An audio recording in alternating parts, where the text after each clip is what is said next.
Our next speaker is Dr. Harini Atturu. The title is AI-based interventions for autism, current concepts and future perspectives. Dr. Atturu is a product specialist at CognitiveBotics, committed to the development of software for providing integrated autism therapies using artificial intelligence to benefit children with autism and their families. She worked in the UK NHS for nearly 12 years. She completed her psychiatry training at North Western Deanery. She has rich experience working in adult intellectual disability services at Rochdale and Sheffield Adult Autism and Neurodevelopmental Services. She's been working in India for the last 6 years. She worked at Rainbow Hospital, Banjara and Butterfly's Child Developmental Centre. She's presented at several international conferences in Barcelona, Berlin, Vienna, Madrid, Halifax and national conferences. She's been the author and co-author of several papers. Currently in India, she teaches psychiatry topics to MRCP students at Osler Academy. Thank you so much. Thank you. You might be exhausted, but you might be the friend people who know or who knows about AI. Tomorrow you go out into the society and you talk to your colleagues, the other teachers, and say, hey, you know, there's a lot happening in AI. I know so much. So let's see how it's going on. I won't talk too much about it. This is me, and thanks for the introduction. I'm qualified from Royal College. I'm a member of British Association, and I am an Indian Psychiatry Society Human Rights Committee member. So now I'm not going to talk anything. I'll ask you. Everyone knows what is AI now? What is artificial intelligence? You have been hearing for the last 3 days. So by now you must be, even if I wake you up from sleep, you should say what is AI, what is machine learning, what is deep learning. still not getting it, that's okay. So it's simply, it works like human beings, but it's not human, okay? But it does a lot of work. And machine learning, so it has all the data and it analyzes, simple. And deep learning, what all the analysis, it can subgroup. So here comes the current challenges. Why we started this CognitiveBotics in the first place is because we all know there is a shortage of therapists. We have to leverage what all the resources what we have. And we can do it through a medium. That medium is artificial intelligence. And we have to be human beings right from Stone Age. We have been using things which have double-edged. If the fire, they invented it, they used it, but when it went out of hands, it could do anything. So we want to make it in such a way that we use artificial intelligence for higher good for everyone. Again, every day, children learn to robotics, object detection, natural language processing, expert system. I work in healthcare sector, so this is a burning topic for all my colleagues. If I say I'm doing AI, they're like, wow. And my pulmonologist, now she is interested in AI. My cancer colleagues are now interested in AI. You say anything, now it's an AI. Today I heard topic from ABA therapist saying about AI. I heard speech language pathologists talking about AI. So it's a fancy now. So, right, everyone knows about autism. When I started this, I wanted to do a systematic review to look into all the articles on treatment, what's happening in the field of autism. Okay, there are several strands, and I'm interested in treatment. Right, so this is just a gross overview. Right from 2000 till now, there have been a lot of interventions happening for autism in field of technology. We'll go through one after the other. Systematic review, here we look into different studies and try to organize or understand some meaningful analysis so we know where we are and how to go ahead. Okay? So my topics were like AI, machine learning, deep learning, virtual reality, augmented reality, computer-based technologies. These are my areas of interest. I looked into PubMed, Google Scholar, and hand-searched articles with autism disorder, autism spectrum disorder as one, AI/ML neural networks as another search, and therapy as another search together. I'll come to what I got the results as well. So inclusion, all the English language articles between 2000 to 2003 were included. And the ones who are from non-English language were excluded, and which didn't have the AI content were excluded. Here, robotics, it's a very expensive one, not yet used in therapy. It's still at research, very basic research, though it has good, like seemingly the publications say they talk good about how the children are interacting, but it's very expensive, so I excluded it. So I got 200 articles, out of which 71 I excluded because they were not matching, and then 129 articles, out of which robotics excluded, and then 14 were full paper review. After reading that, I didn't think they were any more relevant, so I got 28, and I got into subcategories: wearable devices, genotyping. You will love to know genotyping. Now it's another popular one. By next year, you will have full lined up genotyping, therapy responses, and other papers. So wearable devices, superpower glasses. So this is one technology where the child wears these glasses. It was by Google people. So here, the child, whenever sees a face, the gadget, the wearable gadget device, will recognize the face and matches with emoji. So now the child knows which emoji and now tries to understand that person who is laughing or neutral or angry. So that way the child is being told these emotions. This is a further to superpower class with eye gaze recognition, where there is one more inbuilt device, but this time it looks into the eye of the child to understand whether the child, when such kind of stimuli are given, whether the child is able to focus or getting distracted. And then a prompt comes, listen, you are distracted, so you have to focus back. So this is on another chip-based processor. So when the child is listening, when the learning is being taught in the class, the child is not focusing, then everything is gone.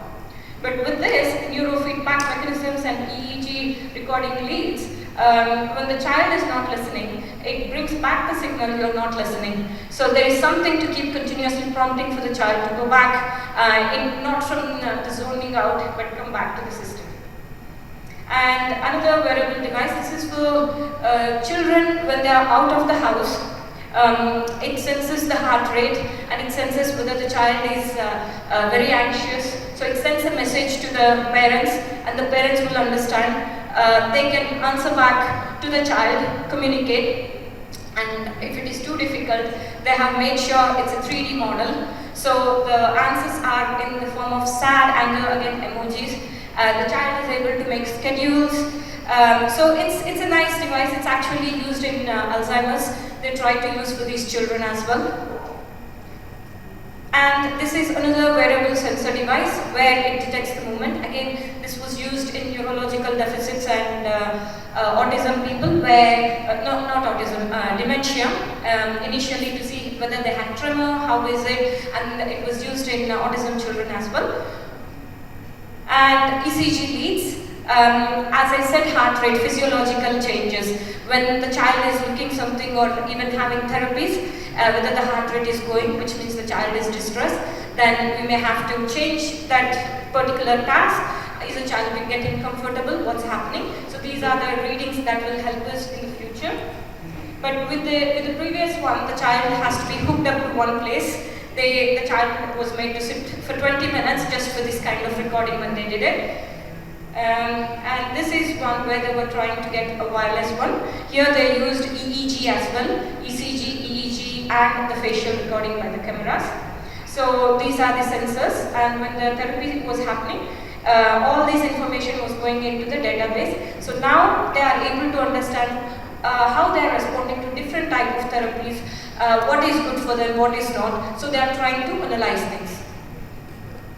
And this is another biosensor which predicts aggression. So it's always difficult. Moms come and tell me, we don't know when this child is kicking off. So now they have used certain sensors. They are able to predict 3 minutes before, which is still a short period, but they are working on it.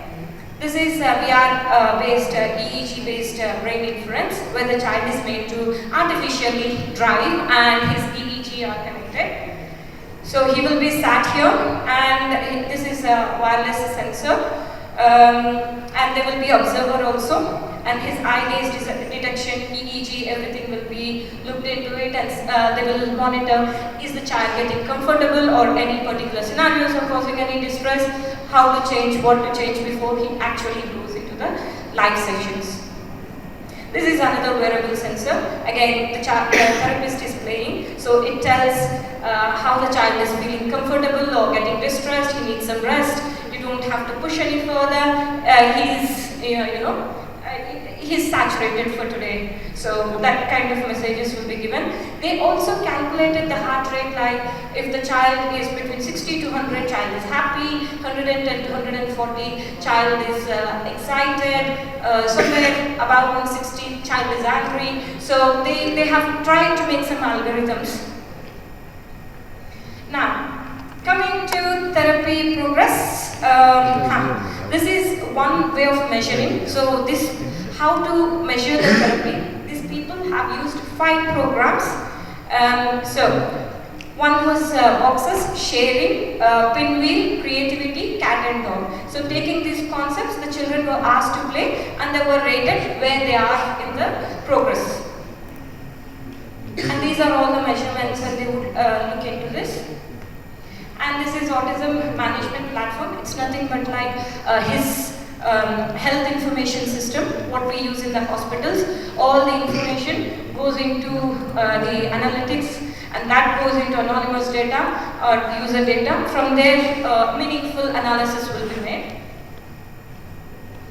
This is again during this system helps when the child is crying. What was the reason for tantrum? After 10 days we may forget, but the more we keep adding on, it builds up some meaning. Like I tell, if someone is having bipolar, keep a diary, keep on writing it so you know what are your triggers. So the machine helps them to keep on this kind of diary. And this is how the charts are. And we know toys play a big role, and they looked into the guidelines, what sort of toys should be given to children with autism, and are there any guidelines how they work. So they have suggested what we call radial basis function.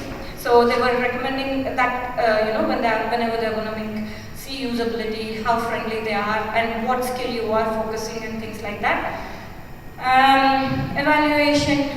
Here again, when they are doing therapies, they are trying to make the child sit and evaluate.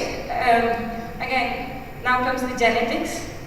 So in genetics, this is autism. See, what happens is, what we are dealing sensory processes and environment, okay, and under it, neural processing, under it, genetics. So we are trying to cover up all the sensory processes or therapies, so the neural network somehow gets plasticity, gets activated, and some changes happen. But still, it's not the same for everyone, because somewhere underlying the genetics are not the same for everyone. So now they are going into deep learning into genetics, and with machine learning, with artificial intelligence, they want to map how these neural networks are, how the sensory process works, or how this music therapy works, or why this medication is not working. So now it's a fancy about personalized medicine.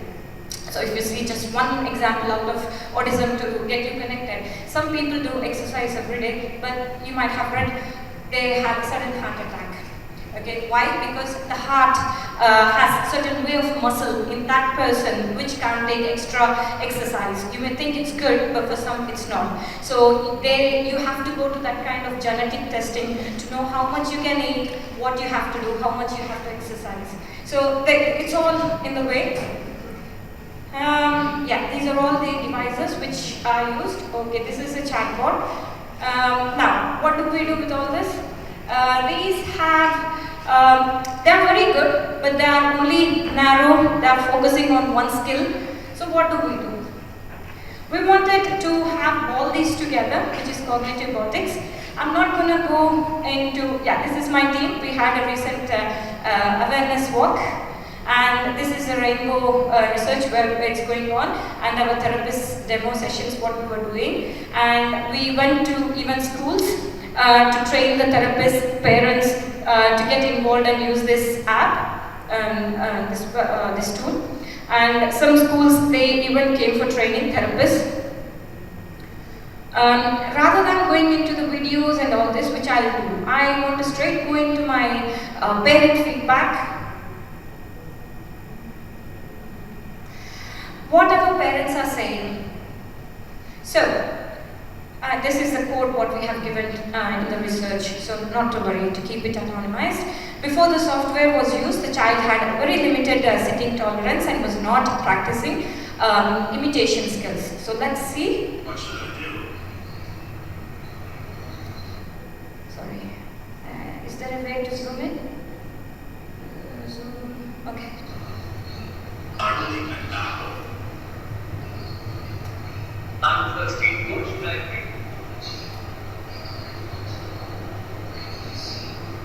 I will drink a glass of water. I want to play. What should I do? I will play with ball. I have dirty teeth. What should I do? So if you see, the child is not sitting, he is engaging with the game, but he is not sitting, he's continuously like curious and just going on. The next video. What should I do? Sorry. After. So after consistent usage of the software, the child's hyperactivity decreased and the child began imitating sounds from the environment. The child now actively responds to the software and even makes an effort to provide answers. Glass of water. I want to play. What should I do? I will play with ball. I have dirty teeth. What should I do? Oh no. I will brush my teeth. Anthony, what do I need? I will have a bath. You pass all exercises. So here, before he was very hyperactive, he's at least calming down, and this is just within a month, because not just the app, after the app, we are giving home-based activities for the parents, so the parents are very keen, they are making sure, so this is basically to empower parents. And this is another parent.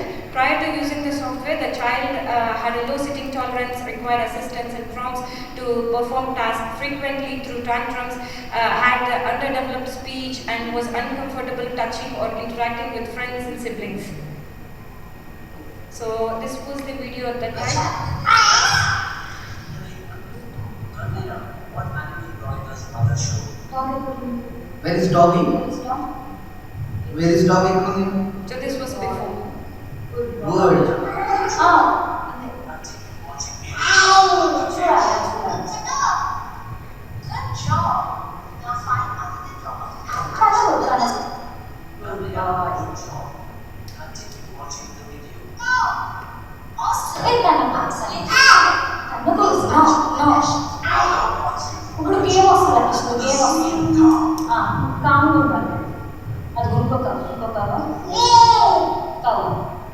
Two cows. Did it. High five. No. Next. Okay, we'll go to the next one. So this is when he is playing now. Kandaya ఏంటది Cycle. Cycle.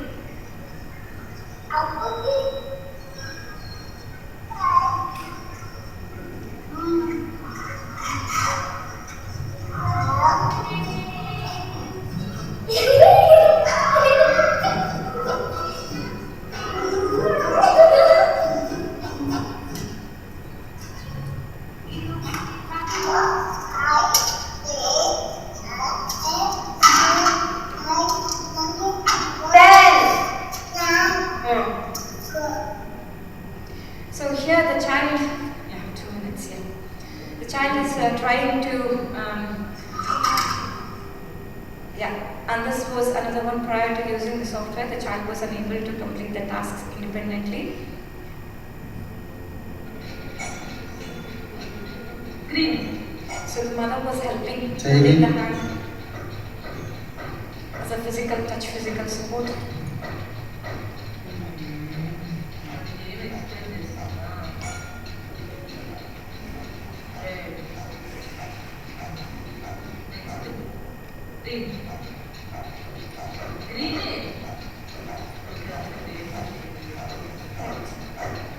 On to the after video. So now the child has gained the ability to complete some everyday tasks independently. So here he is able to sit with minimal mother's physical touch or support. He is able to nicely do the puzzles.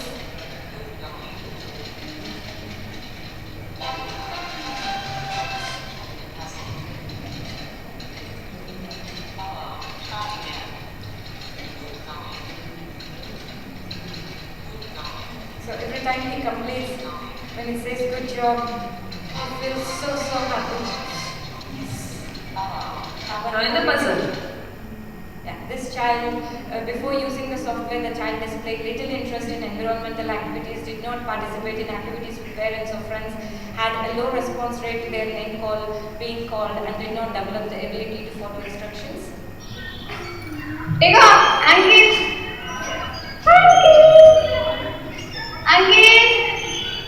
This child was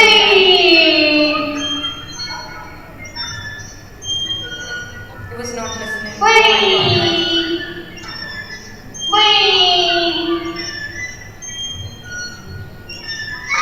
So after this, since using the software, the child now demonstrates an increased ability to follow instructions, participate in activities with parents, friends, engages in cooperative play, and has shown improvement in responding to the name call.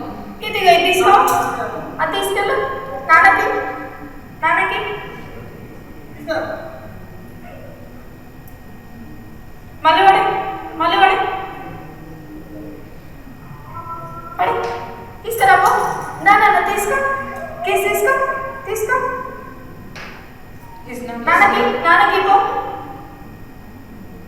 following instructions.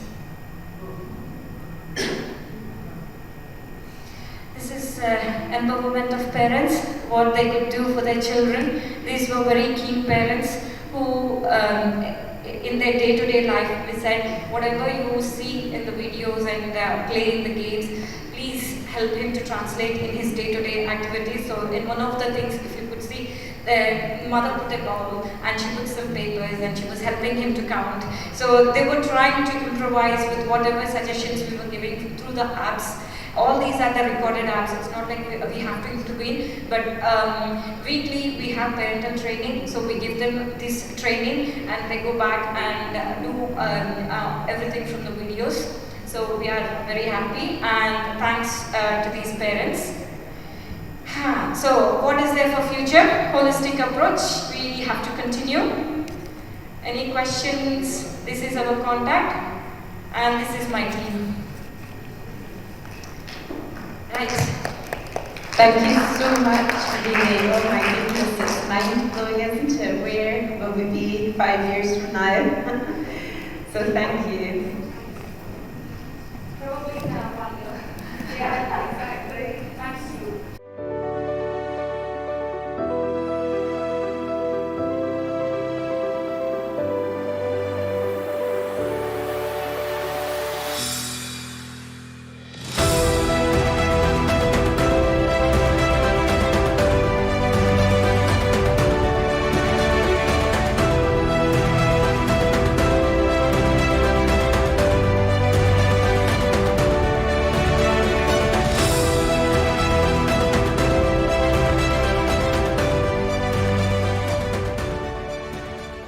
Hello, everyone. It's really nice to be here, and we're going to have Dr. Temple with us live right now. Dr. Temple does not need an introduction. Can you tell I'm one of the biggest fans here? But Dr. Richard will introduce her. No, it's my great pleasure and privilege to introduce Dr. Temple Grandin. Dr. Grandin is an American academician, animal behaviorist, and internationally renowned spokesperson for autism spectrum disorder. Dr. Grandin is one of the first autistic people to demonstrate the insights that she has gained from her personal experience of autism. She is currently a faculty member with Animal Sciences in the College of Agricultural Sciences at Colorado State University. Based on her experience, Grandin advocates early intervention to address autism and support teachers and professionals who can redirect children and adults in fruitful decisions and directions. She has been an outspoken proponent of animal rights and the neurodiversity movements. In 2010, Temple Grandin was listed as one of the 10 most influential people in the world by Time 100, which named her in the Heroes category. In 2011, she received a double Helix Medal and has received many honorary degrees from many universities, including McGill, Swedish University of Agricultural Sciences, Carnegie Mellon, etc. Grandin has been featured on many media programs. She was the subject of an Emmy and Golden Globe-winning biographical film, Temple Grandin. In 2018, Grandin was featured in the documentary This Business of Autism, which explored autism employment and the success of autism employers. She has been written up in Time, People magazine, Discover, Forbes, and the New York Times. She is best known for designing the Hug Machine, which is a deep-pressure gadget planned to calm extremely sensitive people, which are ordinary people with autism. And I know her personally, working with her as a colleague to sequence her entire genome, to read the chromosomes from end to end and make sense of that as to how they caused her condition and how they continue to influence her life. And I'll never forget working with her to do that. And if you're interested in what we found out, come to my lecture tomorrow at 11 something. So introduce Dr. Grandin. Well, it's good to be here. And also a lot of emphasis on skills like getting dressed, combing your hair, brushing your teeth, eating with utensils.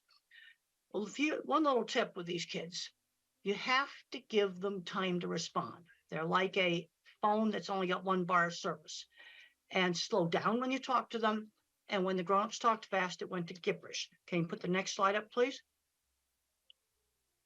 Now, the thing about autism is it goes all the way from Einstein, who had no speech until age 3, to somebody who has much more severe autism when they become nonverbal. But some of the ones that are nonverbal can learn to type independently. But a brain can be more social emotional, or a brain can be more interested in what they do. And having an interesting career has been very important to me.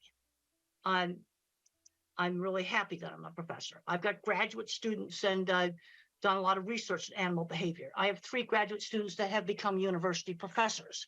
I'm very, very happy about that. So a brain can be more social emotional, or a brain can be more interested sort of in what they do. This is why I think it's important to get kids out doing interesting things. Some of these kids that get addicted to video games, one of the ways to get them off the video games is have them fix motorcycles, have them fix cars. It's the one thing that's worked. They find out that maybe fixing those motorcycles is much more interesting than the video games. And that's something that can turn into a career. And it's a skill that other people want. Let's go to the next slide. Shows a picture of Thomas Edison. He would probably be autistic today. He dropped out of school. Now, fortunately, he had a mentor. And he had a mentor that taught him how to use the telegraph. It's really important for students to get exposed to things. I was not originally in the cattle industry. I got exposed to it as a teenager. And I had very good teachers and mentors, starting with my mother when I was very young. She was always pushing me to do new things. She encouraged my ability in art. I had a wonderful primary school teacher. I had a wonderful science teacher who got me interested in studying with all kinds of interesting projects to do. Good teachers are so important. Let's go to the next slide. There's Einstein. He would probably be in an autism program today. Let's go to the next slide. Put the next slide up, please. Now, I'm a kind of a NASA fan, and I got 5 years ago. I got a chance to go visit visit this launch pad. This was like so much fun, and what I learned when I went there is the astronauts they had the, we call it the right stuff, but they were people that had Tourette syndrome, that were dyslexia.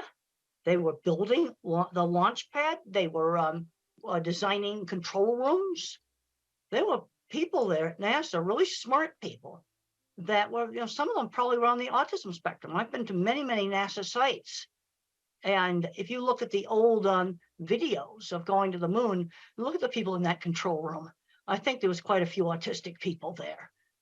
And they were really happy that they got to be involved in that project. Let's go to the next slide.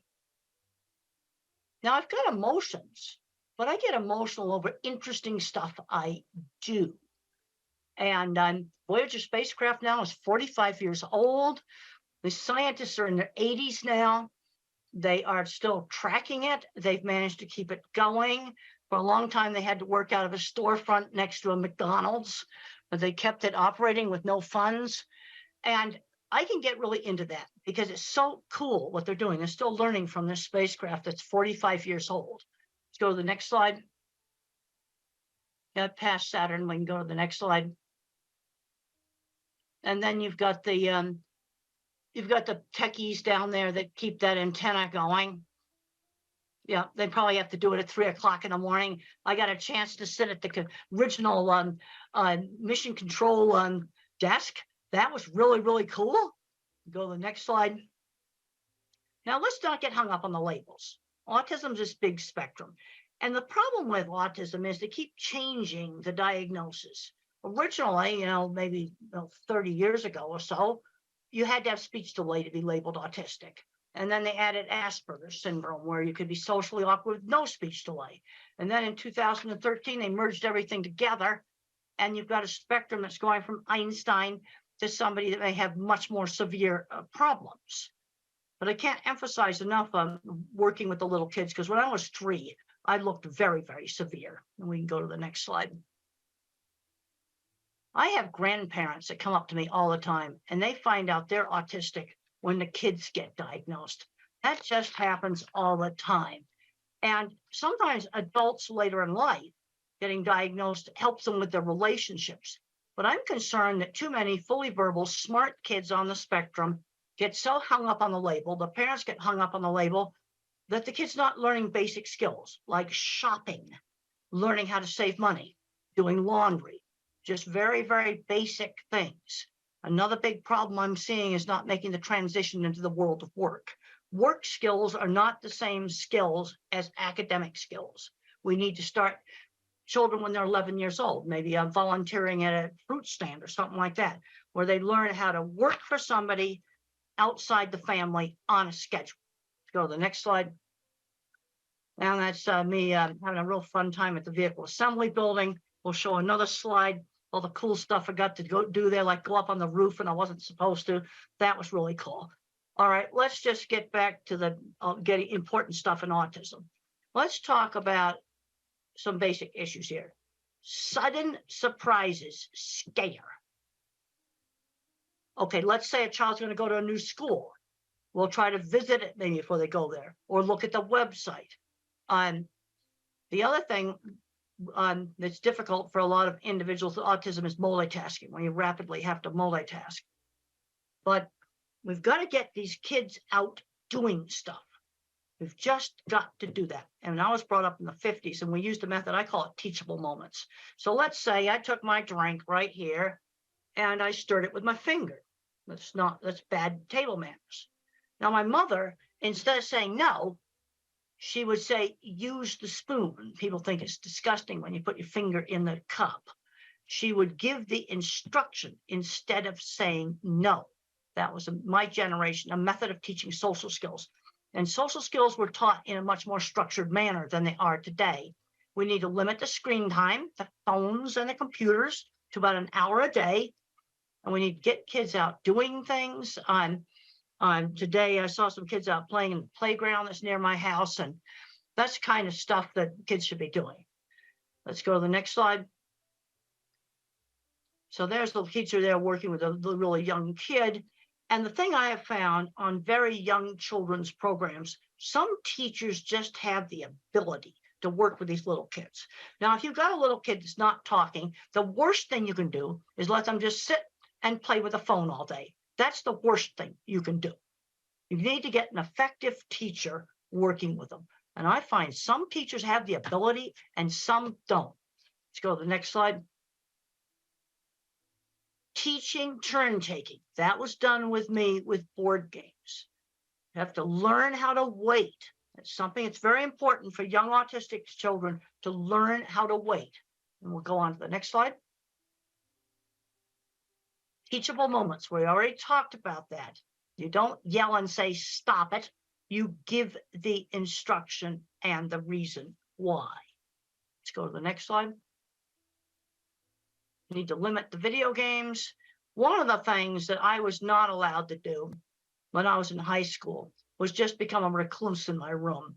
I was not a good student. I was a terrible student, but I still had to attend the classes. You know, too many of these kids are just getting on the electronics and just staying in their room, playing video games all day, and they're not getting wonderful jobs in the video game industry. And if they were getting wonderful jobs in the video game industry, I'd be a lot more positive about it. But some young adults, again, addicted to video games, the one thing that was successful in getting them off of it was working on motors and engines. And they found out that they were more interesting than the video games. Let's go to the next slide. Now, my mother would always stretch me to do new things, but she always gave me a choice. You know, we could go to this store or that store, or you could do this activity or some other activity. Always giving choices. You can do your homework when you get home from school, or you can do your homework after dinner. Giving some choices. And one of the things that helped me, being raised in the 50s, is we had sit-down dinners.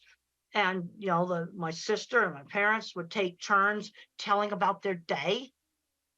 Unfortunately, in some families, that's not happening. And this was part of getting me to be a lot more social.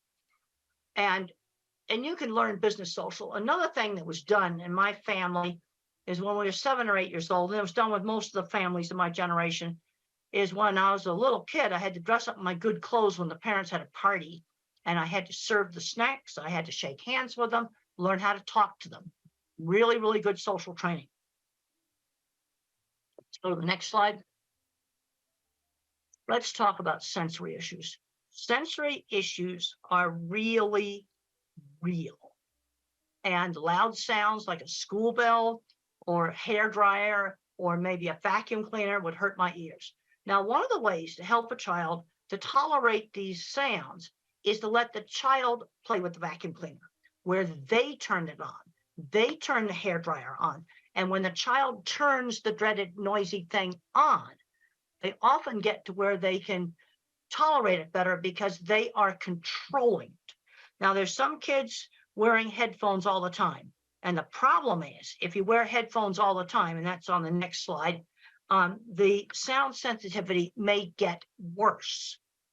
So what you want to do is have them with you. You can have them in your backpack. So they're with you. They give you control. You've got them with you. But then you try not to wear them. Because I've heard stories where they were wearing headphones all the time and the child got so sensitive, he couldn't tolerate quiet conversation at the dining room table. But sensory problems really are real. Sensory integration methods can be helpful.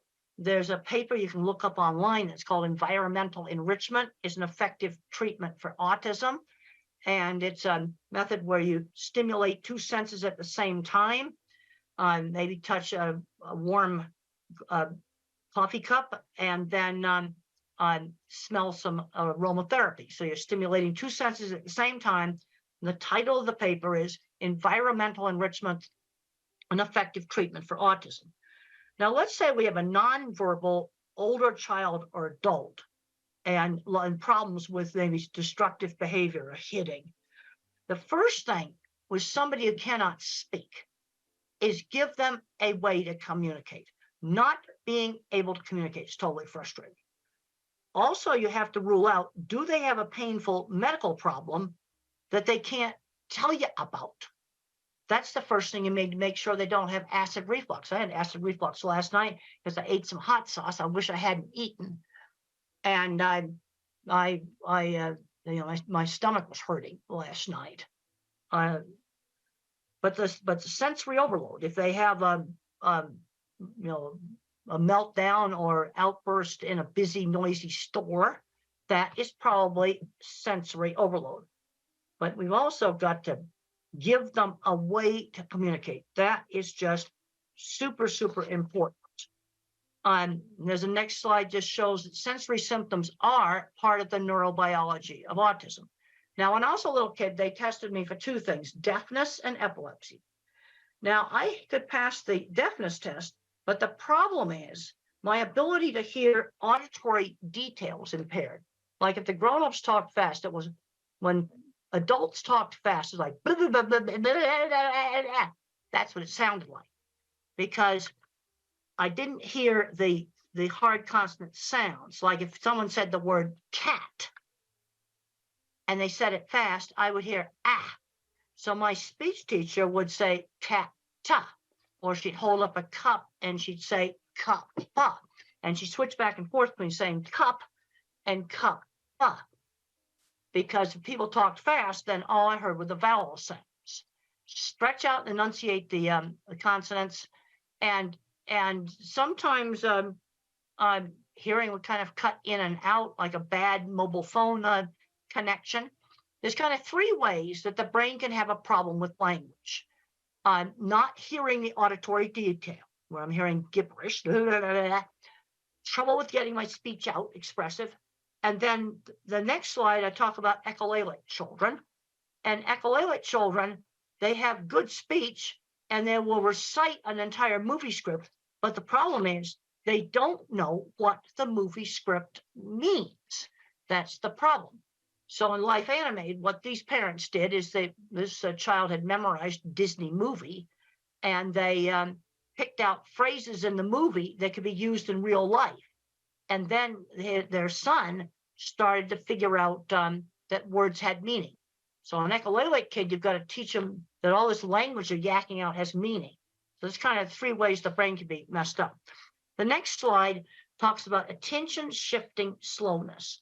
Now, if I was a computer, I've got a very, very small, I'm an Intel 286. I mean, if you're a computer geek, that's the first chip. But I have huge memory. Attention shifting slowness. This is why you have to give the child time to respond. The next slide shows attention shifting slowness. It's an old Ami Klin slide, and look at how the normal person's looking at the eyes. But the other more important thing in this slide is look at how many times the normal person looked back and forth compared to the autistic person who's trying to lip read. Tension shifting slowness. All right, now let's look at things where this could cause a problem at work. I want to see these kids get employed, and I want to avoid the jobs such as rapid multitasking at a McDonald's takeout window. That would be a very bad job. Another problem is I don't have any working memory. So if let's say I have to shut down the cash register at night at a store, and then maybe 5 or 6 steps, I need to write them down. I need to write the steps down like a pilot's checklist. Long yakety-yak strings of verbal information do not work with me. Let me make a pilot's checklist. Okay, and if you don't want to disclose autism, just say to your employer, pilots need a checklist. I need one too. And for pilots, it's mandatory. In every country in the world, pilots have to use checklists. Now, I'm talking about giving the child time to respond. When I was 5 years old in school, we had a little assignment where we had to name the pictures that began with B as in beautiful. So I called the suitcase a bag, and the teacher marked it wrong. And she didn't give me time to explain that in our house, they weren't suitcases, they were bags. And that was very, very frustrating for me. In the next slide, we're going to be talking about some visual problems. I don't have visual processing problems, but some individuals do. And vision might break up similar to a migraine headache. Or this next slide that shows an image that's breaking up. Seeing probably wouldn't be a primary sense if that's the way things look like. And this may explain why a number of people that do not speak touch and smell things, because those senses provide accurate information. And we'll go on to the next slide that shows an escalator. Now, in your brain, you have the eyes that work like a camera, but then in the back of the brain, there's circuits that assemble the graphics file of shape, color, motion, and texture. And if there's something wrong with those circuits, print may jiggle on the page when you try to read. These kids are often terrified of escalators because they can't tell how to get on and off of it. So you have a child that hates an escalator. The chances are he has a visual processing problem. And the eye exam may be more or less normal. And if you have a child that can't read, the next slide shows print jiggling on the paper. Try different pale colored papers. Now, this is my children's project book right here.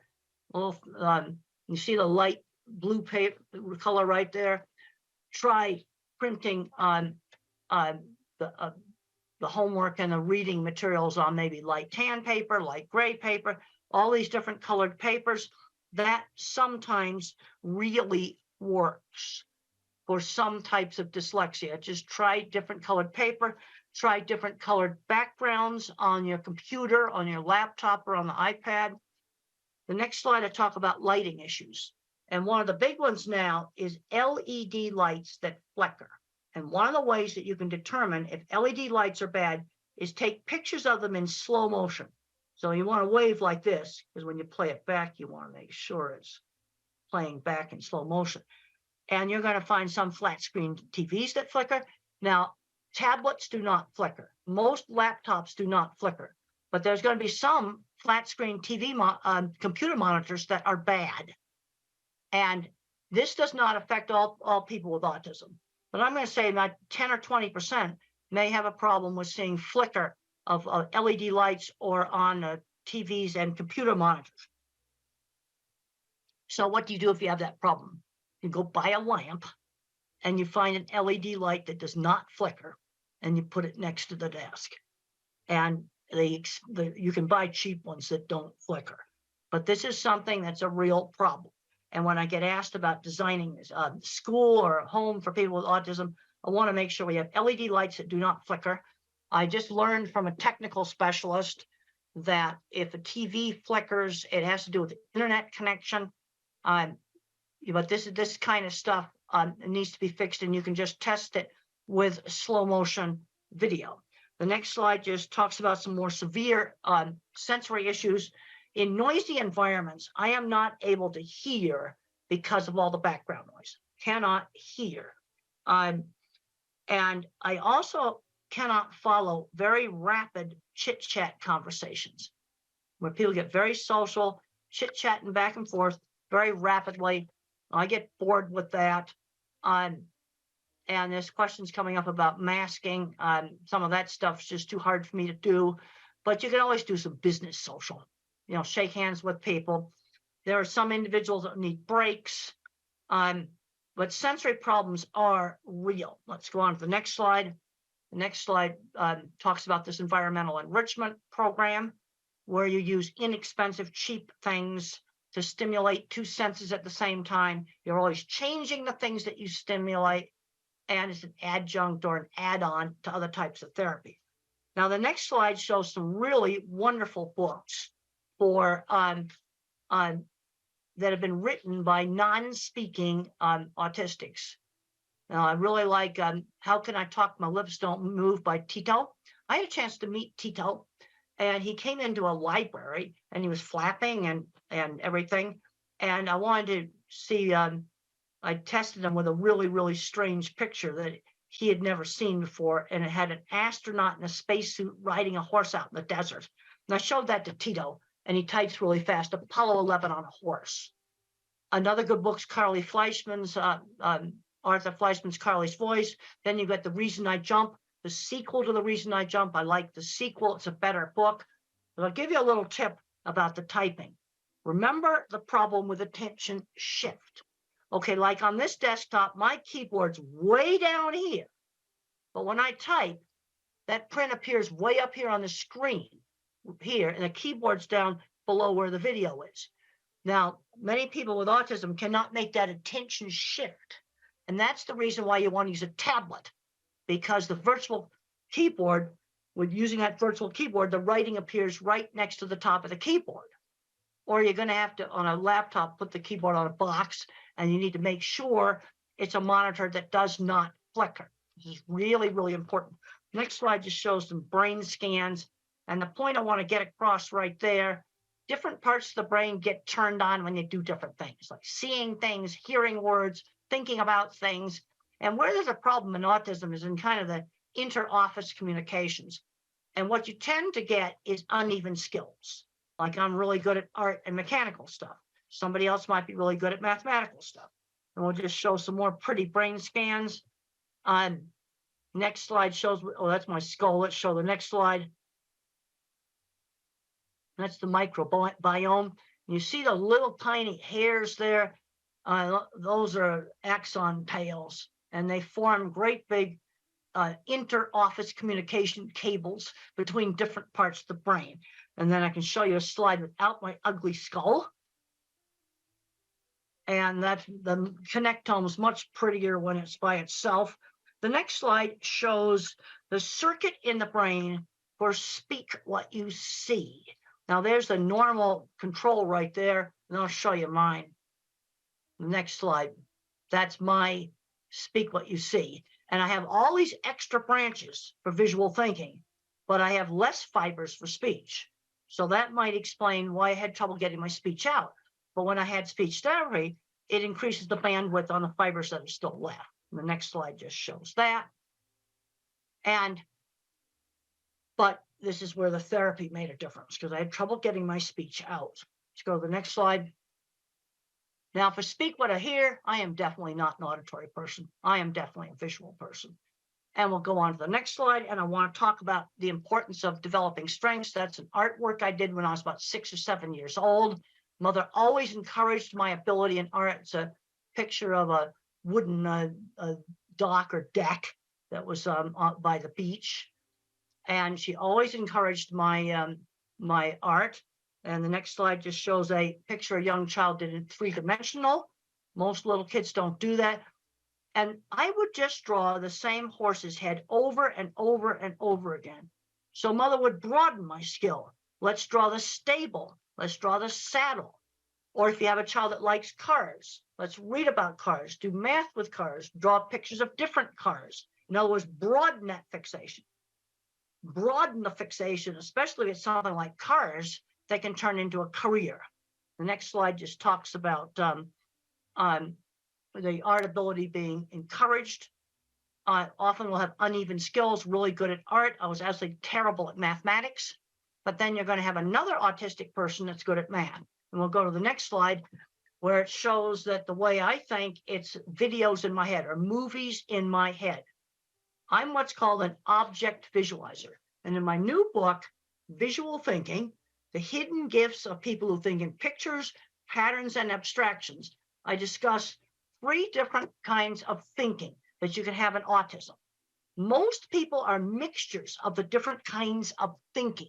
But in autism, you might get an extreme object visualizer. That's me. And the HBO movie shows how I think. My kind of mind's good at art, mechanical things, photography, working with animals, absolutely terrible in mathematics. And then you have the next kind of mind is the visual, spatial, mathematical mind. And the mathematical mind thinks in patterns. And then you have people that think in words.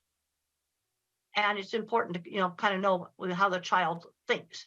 That just shows eclipse shadows on where the eclipse, the trees made little tiny eclipses like a pinhole camera. That happened on our campus. I noticed detail. I watched a whole bunch of students just walk over that. They just didn't notice it. But I noticed visual detail. The next slide shows two things that can bother cattle, like seeing a car through the fence, seeing a piece of red string, seeing a bottle there that might move. Little things that people don't notice. Also in autism, there is a better, there's some better ability to pitch discrimination. There's been a lot of research that shows that these sensory things really, really are real. And the next slide shows one of my cattle handling facilities.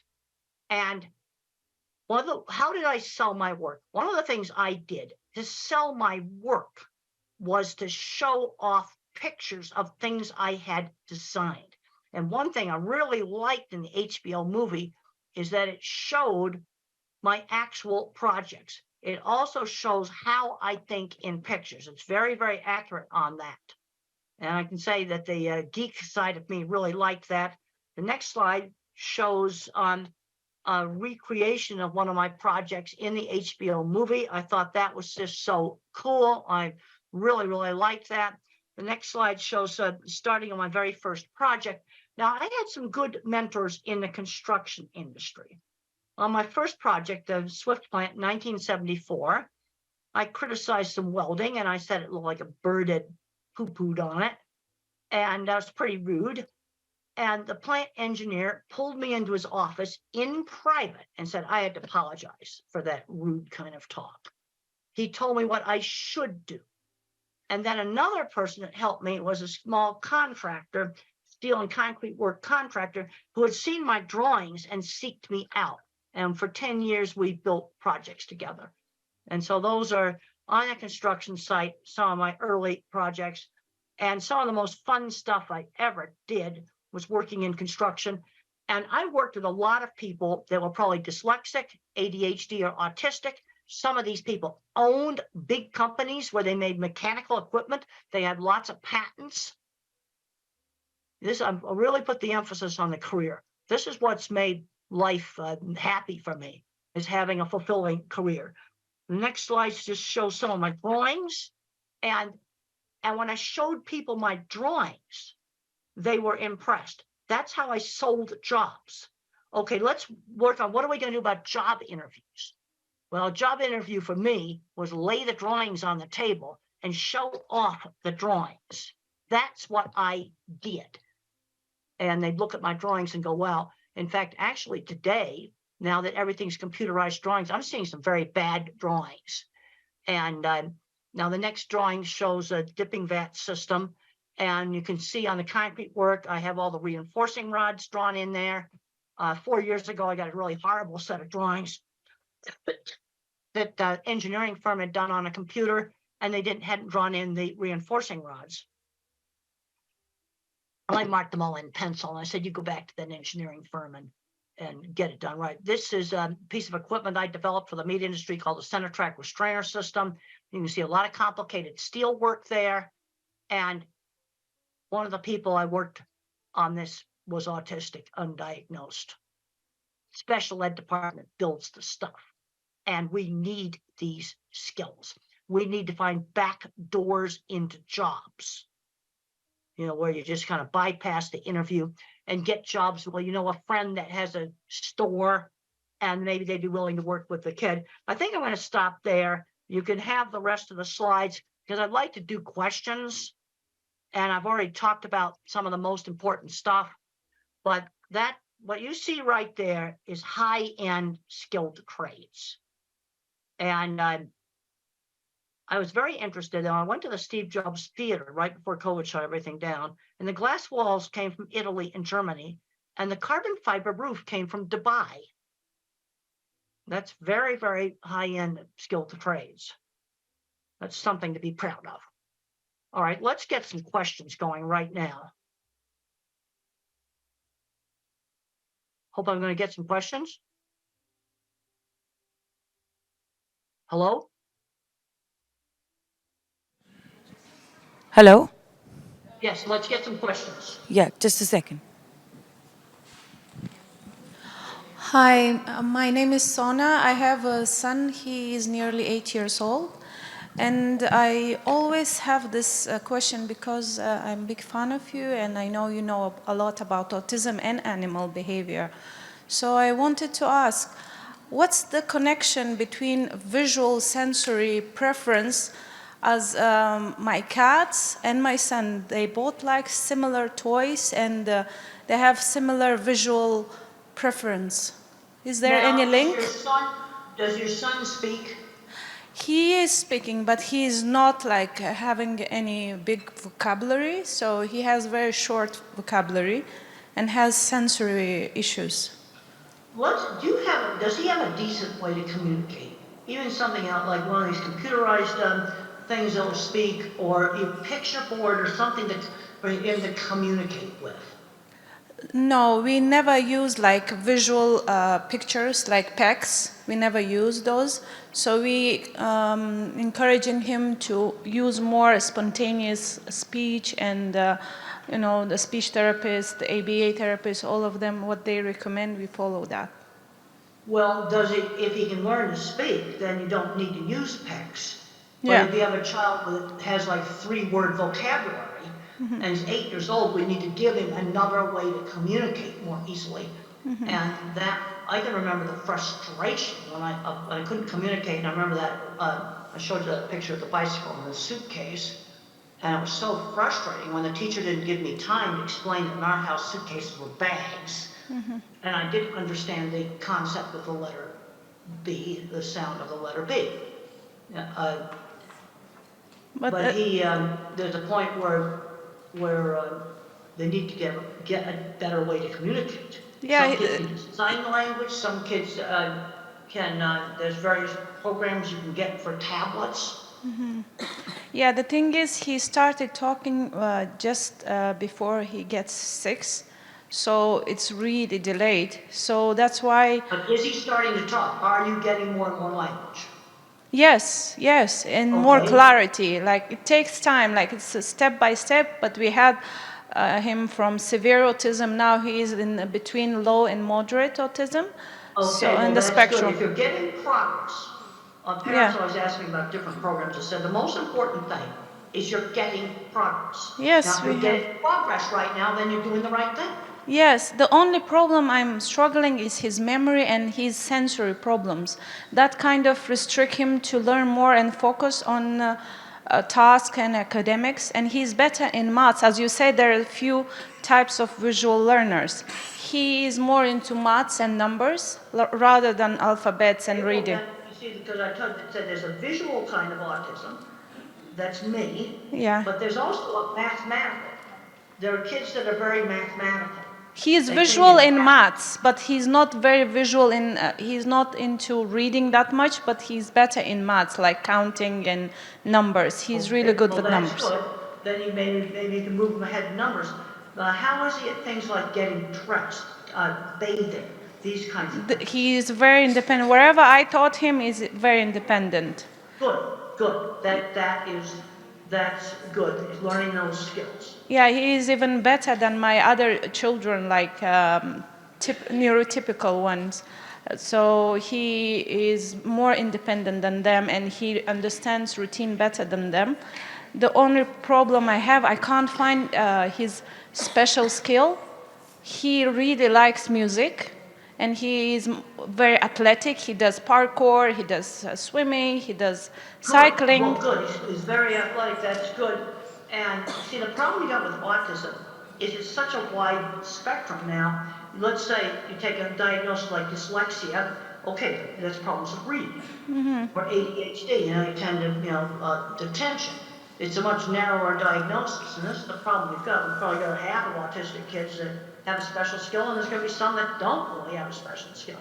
Yeah, he has autism, ADHD, and dyslexia, all three, and Erlin syndrome.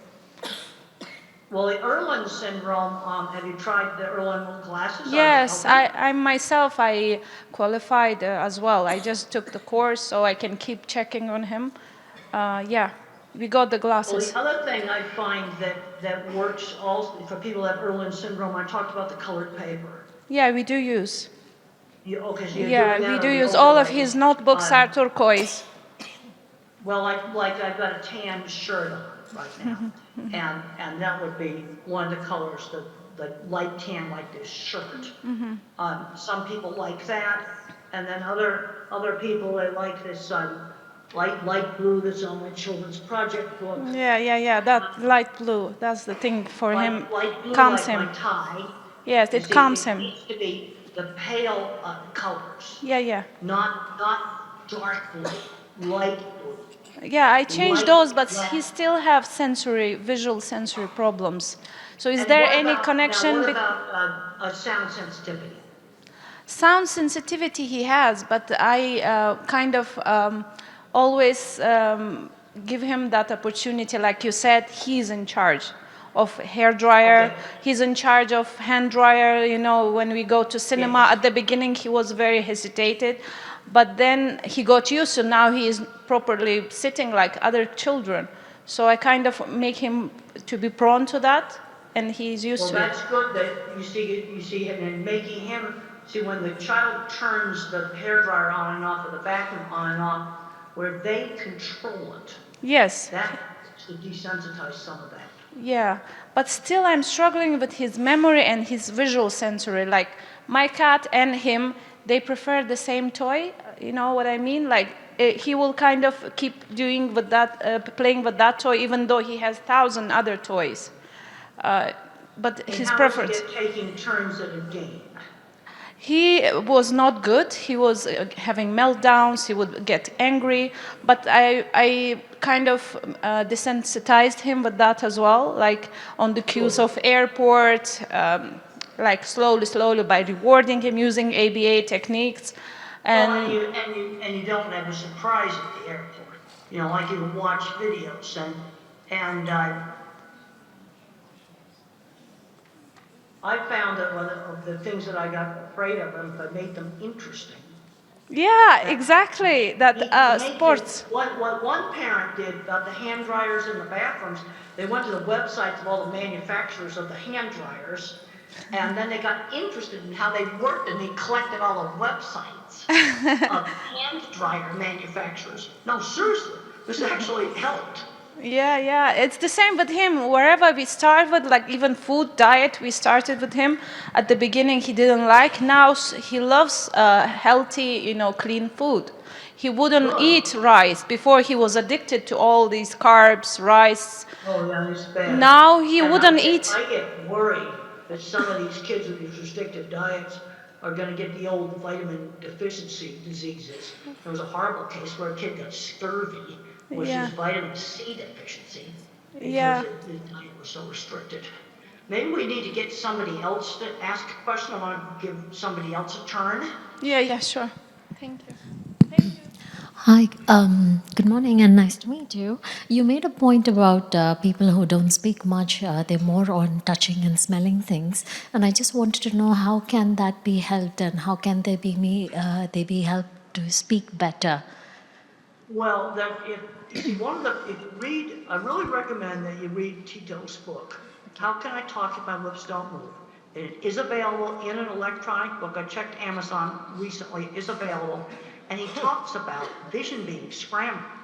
Also, the Japanese boy in the sequel, which I think is a better book, he talks about being like a broken robot and having problems with controlling his movements. And if you have an older child or an adult that's either non-speaking or very poor speaking, I really recommend these books because it gives the inside view of their issues. And I don't have scrambled vision. I see just fine. You see, this is where autism has all these variations. But some of them get scrambled vision, and then smell and touch actually work. Those senses are giving accurate information, so then they tend to use them since they work. So the wish. Really recommend those books. I've got a PDF here. I'll just hold up that slide again of those books right there. If you have an older kid or an adult that doesn't speak, those books are going to give you so much insight. They type independently. Nobody's holding their wrist or their arm. They type completely independently, and they describe sensory scrambling. Now, I don't have this. I have sound sensitive. And then there's some, I had a student that had the problem with print jingling on the page. But see, this is where the sensory stuff is so variable. This is sensory problems a lot worse than mine is. Good morning. My question is how to teach taking turns. There is a child, 8-year-old. He struggles with taking turns. He can't wait. And while playing... That was the reason why when I was 3, we spent a big part of my therapy was learning how to wait and take turns at games. How do I teach? How do I do it? Like sometimes there's a video activity happening and there are 3 kids. One after another, they can watch their favorite video clip for maybe 5 minutes. But he can't wait for others. Well, let's do something where it's shorter than 5 minutes, okay. Like a board game. We played a lot of Parcheesi, which is a very simple board game where you shake little cups with dice in it, and you move little wooden pieces around on the board, and I remember grabbing that cup, and Mother said, "You've got to wait for your sister to take her turn." And something where it's not 5 minutes. Let's do some turn-taking thing where it's, 1 minute. Take a turn in Parcheesi takes 10 seconds. Okay, so I start with 10 seconds. The first activity should be very short. Well, but the thing is, my speech teacher that I had years ago, this would be like in 1950, okay. She just knew that teaching the kids how to wait and take turns was super important. My therapy had a lot of emphasis on that. All right. How to wait in line. Okay, you're at the supermarket and you've got to wait in line. You can't cut to the front of the line. That's also turn taking. The child is able to wait in queue, but only taking turns when there's a person who is talking to him. He finds it difficult. In queue, nobody is speaking to each other. They are facing the other way, so he finds it very easy to wait in queue. But he has... Okay. But when he has to play with other children or he has to watch a video and wait for that time, he feels that he's not given his... he's not having control on his activity. I don't know what is the exact feeling he has. Well, you might try different things. When we were kids, we did a lot of relay races where you'd take turns running and kicking a ball or something like that. Yeah. Try some different things that involve taking turns. Now, if you're watching videos, one thing I'd recommend is the phone be physically passed. All right. The phone has to be physically passed around. Thank you so much. The taking turns means the phone has to be given to the other person and passed around if you're doing something on a phone. All right. I think that's going to help on the taking turns. Thank you so much. Okay, maybe we can get another question. Hi, Doctor. Nice to meet you today. In the last 5 years, we're hearing somebody tell autism causes by TV. I want today listen in your opinion. Caused by what? I didn't hear you. TV. Television. TV. Autism is caused by television? Yeah, somebody tell that. No, autism is not caused by television. But if you let a child spend 10 hours a day watching television, that's bad. And it'll probably make the autism worse. We need to be getting them out and doing things. But television does not cause autism. Thank you. Nice to meet you. I'm Eleonora. I want to ask you, what do you think about the connection between language and motor coordination? Is it important to improve motor coordination in autistic children, to improve also language? What do you think? Well, there's some really interesting things that's happening with horseback riding. And I've had parents tell me that their kid did their first words on a horse. Now there's three things that happen on a horse. First of all, riding horses is really fun. Yeah. But the other thing is you have to balance and there's rhythm. You're doing balancing and rhythm at the same time. Now, occupational therapists and sensory integration might get you on a swing and do some of the same thing. But when you stimulate the vestibular system with balance and rhythm, that can be real helpful. Another simple thing that might work is you nail a board to the floor, and then you have the person walk, what we call walk the tightrope like this, along a board that's nailed to the floor. I mean, it's only like that far above the floor. But you do these activities that stimulate the cerebellum. Yeah. Things like swinging. There's a paper I worked on years ago with Warner King, the child, and they had him on a swing and they were working on speech. And there's some good things with the motor and speech. And the thing that's not known is which kids respond to this. You see, this is the problem with any of these sensory things. You know, it works on one kid and another kid it doesn't work. Okay, I worked on my squeeze machine. Some kids respond to deep pressure, other kids don't. This is where the sensory problems are real variable. But some individuals, they do swinging, balancing, rhythmic activities. That can help on speech. For some individuals.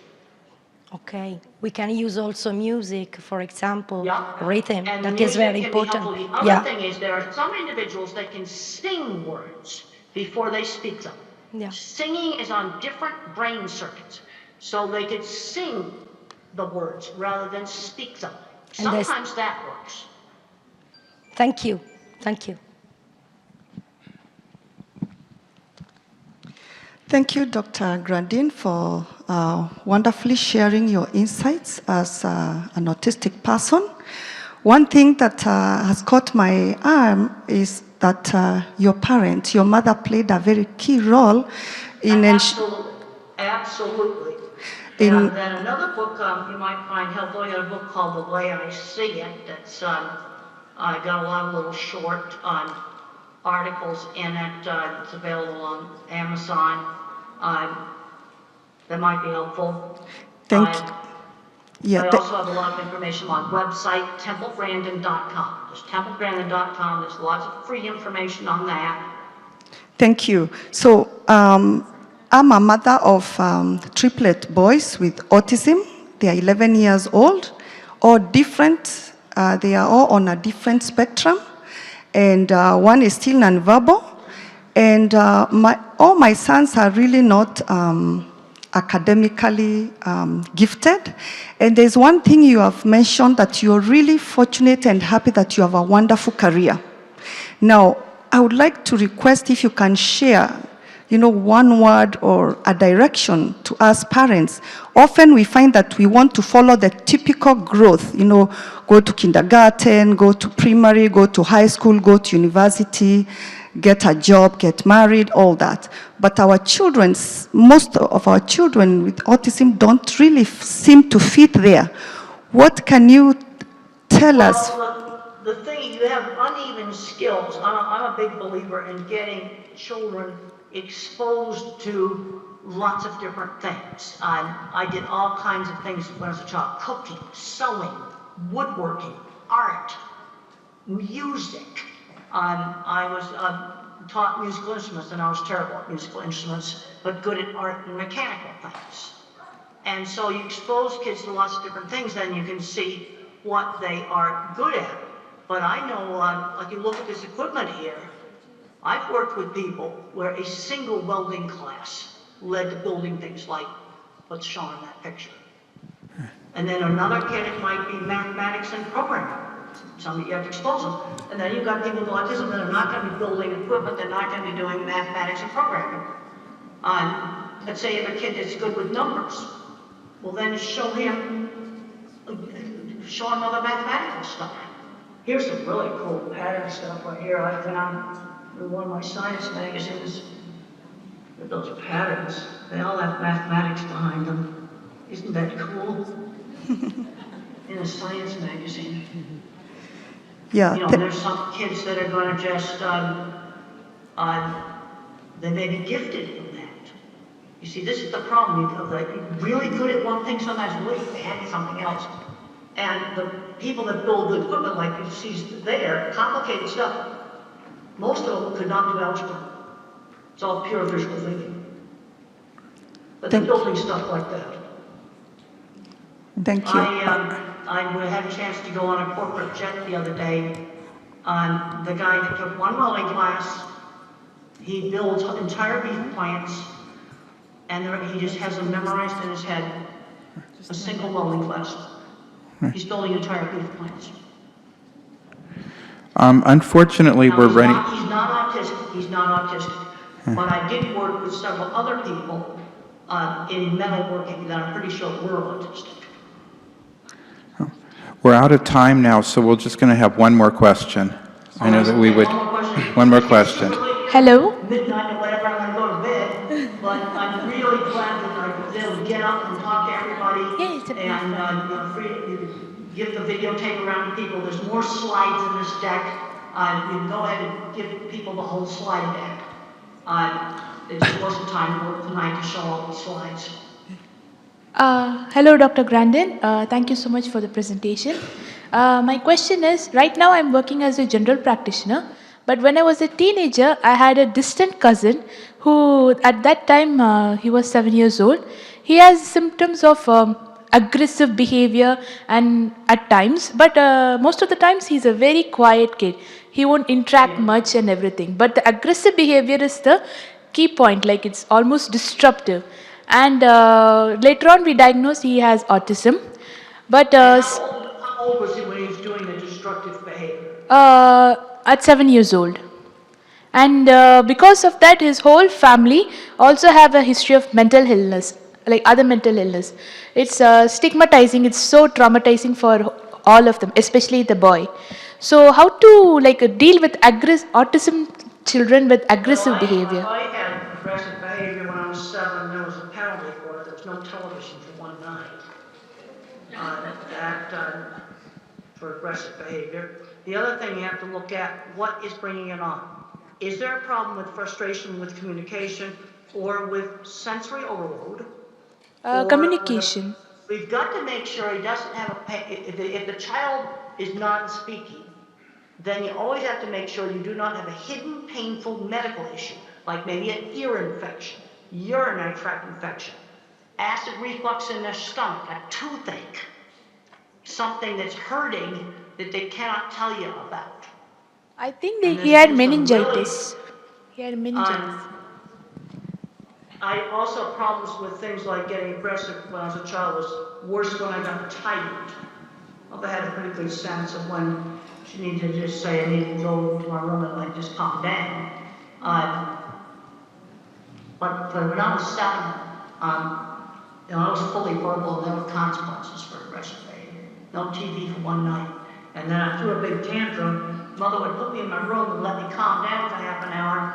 And then she'd say, well, you know the rule. You join the family now. But there'll be no television tonight.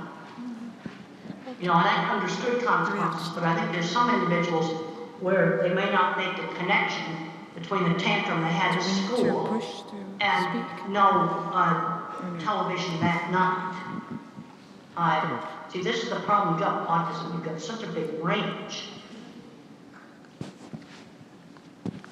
Okay, I think that that was. And then you've got the autistic. You see, the people that I worked with that had the metalworking shop and all the patents, designing equipment, they would have been more the Asperger type. There would have been no speech delay. You see, this is where that Asperger type with no speech delay now has been merged in with the autism with speech delay. I had speech delay, so I was definitely not the Asperger type. And the people that I worked with professionally in metalworking work would have been the Asperger type. But they had social issues. I'll never forget one of the jobs, I had to drag the guy out of the shop because before he got picked for plant engineer. We're out of time now. Thank you very much. Thank you for joining us. Thank you.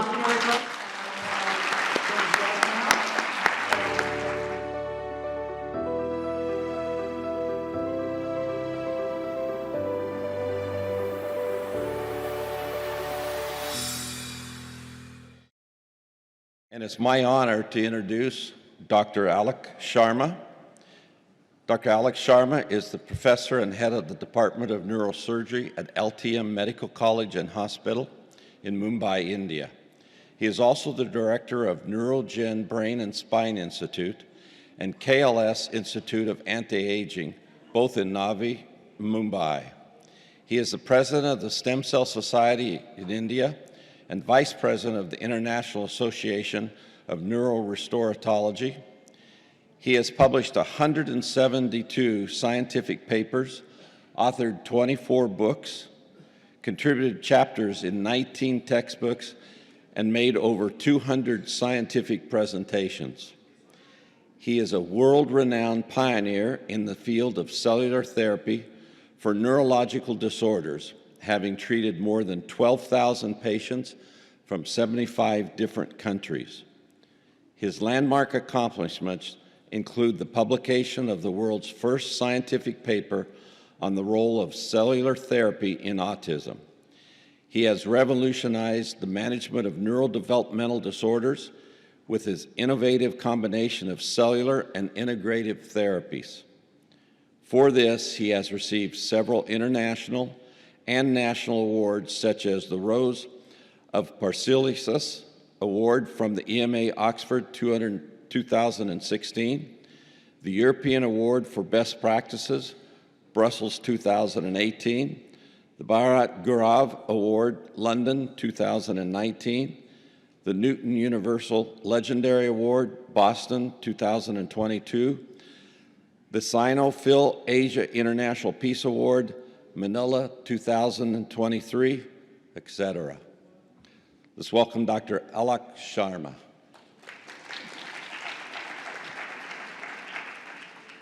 This is truly amazing. To be in Dubai, to be at this wonderful international conference for autism and neurodevelopmental disorders, but most important, to be able to give a talk immediately after Temple Grandin. What an honor. I had never thought in my life that, one day I'd be speaking after the legendary Temple Grandin. Temple, you're just so amazing. You're not you, your life, your thoughts, your work, your effort is not just an inspiration to people on the spectrum, to their families, but to all of us caretakers, researchers, and doctors in the field as well. So I'd like to begin by thanking Temple for the wonderful and amazing talk that she just gave. I'm going to speak on a new topic, that's regenerative medicine in autism spectrum disorders. When I give a talk, I like to begin with this picture. This is a picture, this is a painting, a huge painting, the size of this entire wall, which I found in a hospital in Howlin, Taiwan. And when I entered that hospital, I asked them, why is this picture here? They said, this is a picture of Lord Buddha going into the jungle to heal. And they said the job of the physician is to reach out to people who are in suffering and heal them. So that's what we have to do, reach out and help those in need of healing. Now, if you look at the increasing prevalence of autism, it is actually unbelievable and incredible that the world has not taken notice of what's happening. You look and see in 2004, the incidence was 1 in 166. In 2023, it has become 1 in 36. At this rate, in the next 2 decades, every third child will be on the autism spectrum. Okay, this is something we as medical professionals need to bring to the attention of society, of people, of governments, of administrators and rulers, that this is unprecedented and that the facilities to take care of these children do not match up to the increasing incidence. There are about 70 million kids on the planet. That's 1% of the world's population. It's like a huge percentage of people. So the current situation is that, you have a child who has some symptoms, the parents notice, you go to the doctor, therapist, get a diagnosis, and they say what you can do is therapy, you start the therapy and you're back to where you were. So what's new? What am I going to be talking in this talk that's different? First, the concept of neurodiversity. And this is what Temple spoke of, okay? That we have to see how people on the spectrum are diverse, that they are not less than, they are different, that they have uneven talents and skills.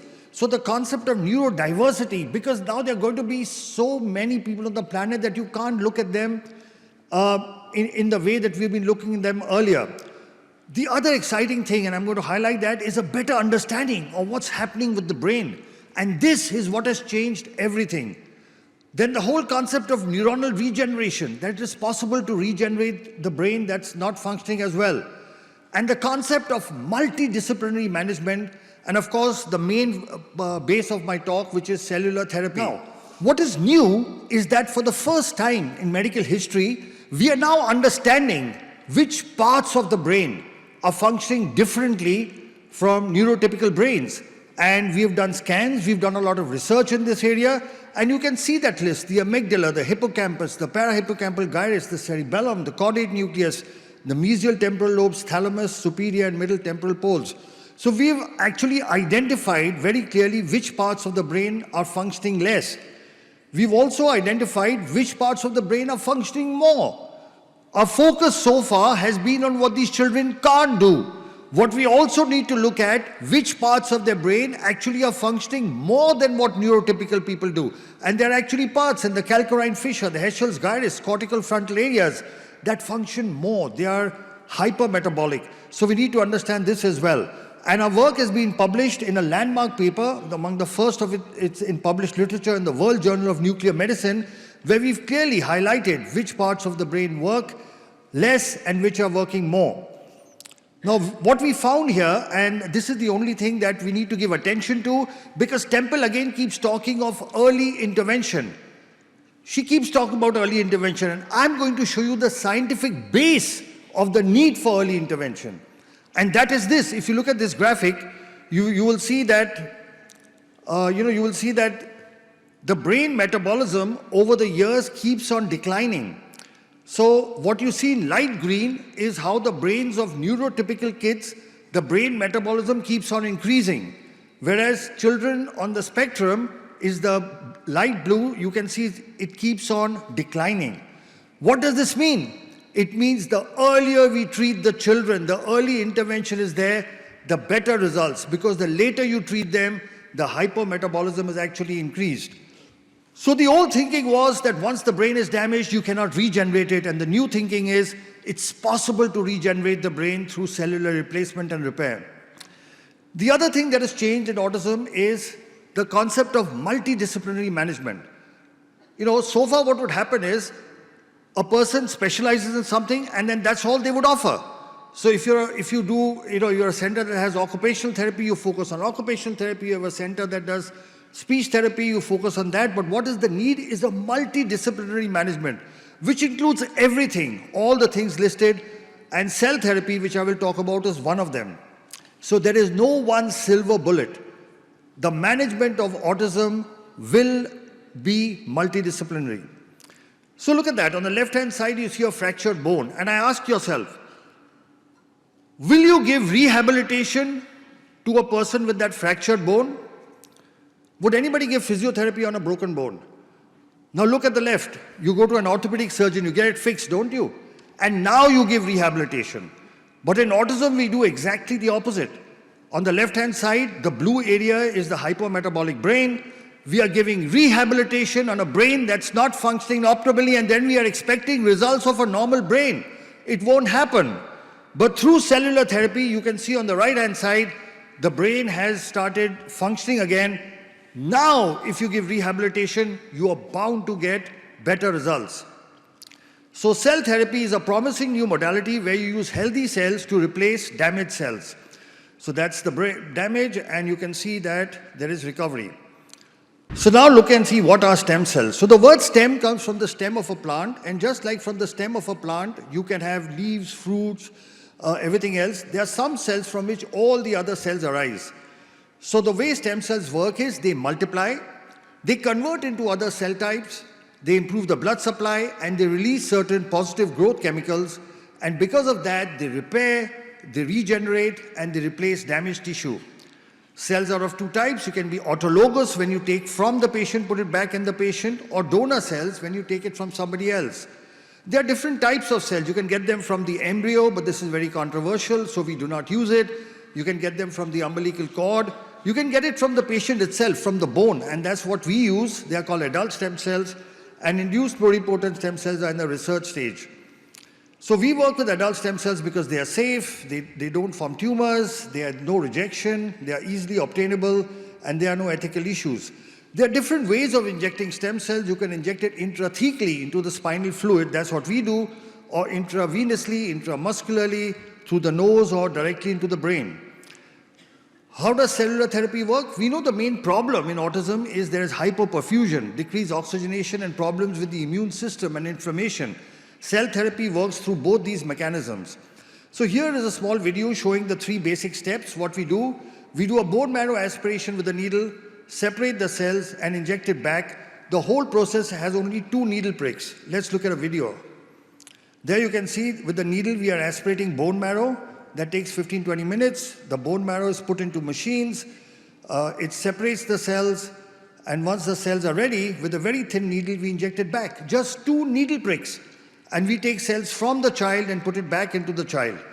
So let's review what the world literature says. So there are a total of 33 clinical studies, published papers, which show a 80% success rate. 33 worldwide papers. And if you see a review of literature, the world's first scientific paper was published from India. It was by us. We also published the 6th one. The others came from China, Italy, America, etc. So this is the world's first paper on cell therapy in autism, which we published in 2014. This was our paper, and it showed 91% of the patients improved. The second paper came from China. Here again, they showed an 88% improvement. The third paper came from the United States by Dawson, again showing 90% improvement. This another paper from the United States by Kimberly et al. Showing 90% success rate. This paper by Martinez from Mexico showing a 95% success rate. This paper from Vietnam by Thang et al., which showed a 93% success rate. This paper from Italy, which showed a 78% success rate. Now, this is a meta-analysis. This is a review of 460 patients. And at the end, in this paper, they summarize that cellular therapy is safe and that it improves patients with autism spectrum regardless of what type of cell we use. In this other systemic review by Jiangyang Q from China, they looked at 325 patients, and again they said it is safe and effective. So there is enough published worldwide literature to show the effectiveness of cellular therapy.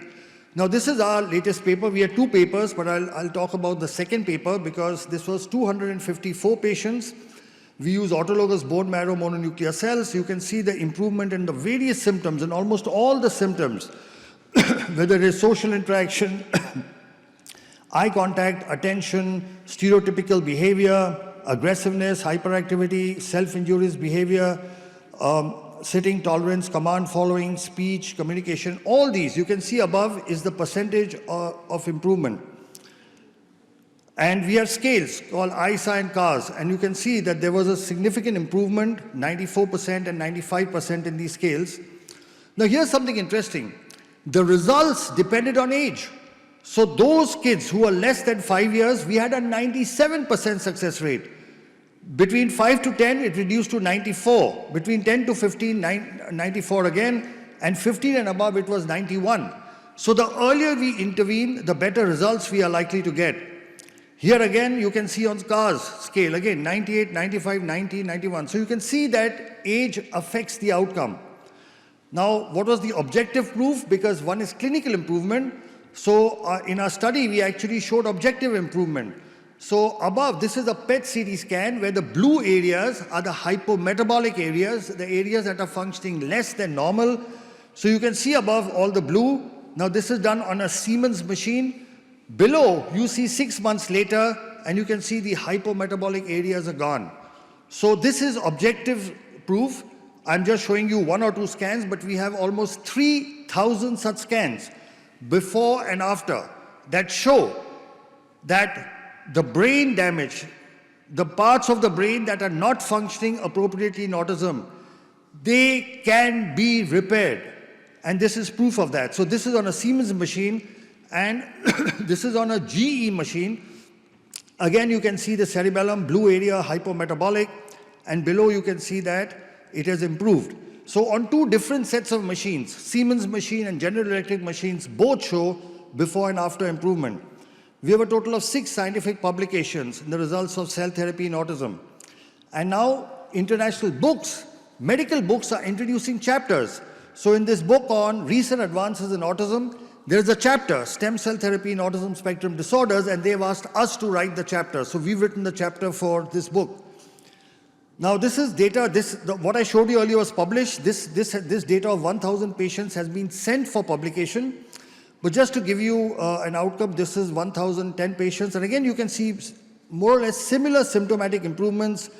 Again, the ISA and CAR scales, good improvement. Individual domains of ISA. And age-wise, again, you can see the same thing. Below 5 years, 89% improvement. Above 15 years, it dropped to 80%. And this is the analysis. You can see above the blue areas, the damaged areas, and below, after cell therapy, you can see that the brain has got activated. You can again see above and below. So complications. So we've had no major complications. There has been no neurological deterioration, no infection.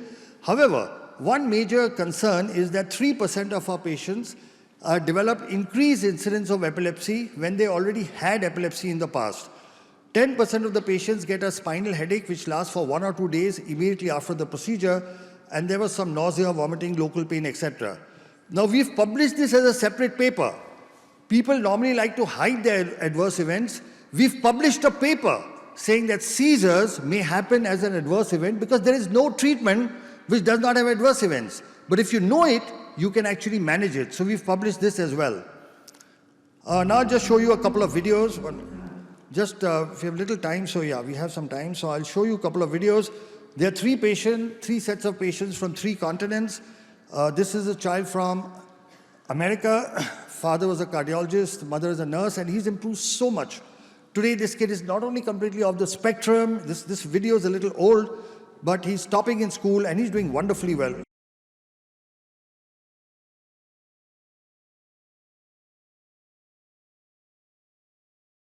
I couldn't get him to engage with me. I couldn't get him to give me eye contact. Over time, he started to lose a lot of vocabulary. Right around 18 months to the age of 2 years, he just slid backwards. He would flap like that, and he would walk on his tiptoes, look at the wall and be talking to the wall. He had problems with eye contact. He'd never look you straight in the eye. He had problems with his speech. Some research and found out about neurogen. And the big question that I had in my own mind was, what is there to lose? And I could not come up with a good answer, and I said, we have to do it.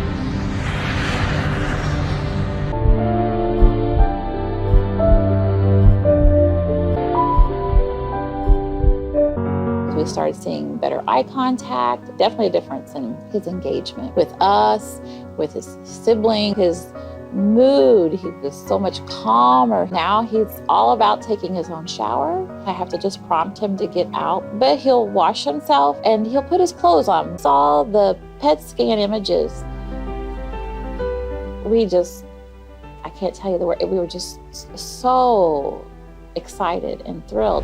The areas that were hypoactive or non-active were warm. There was activity there. Ganesh has gone from the 3rd grade, 4th month reading level to a 7th grade, 1st month reading level in 5 months.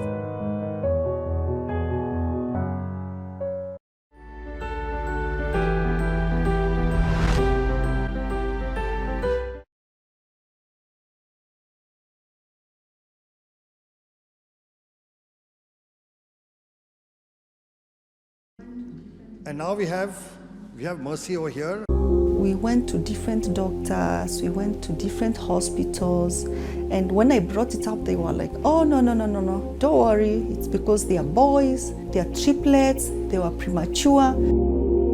I would be walking out and I'm like, bye, and no child is crying, no child is waving back bye. And by then, for sure, I knew that they should be doing that. The children had this behavior of disappearing. In fact, Eric disappeared 3 times in the middle of the night.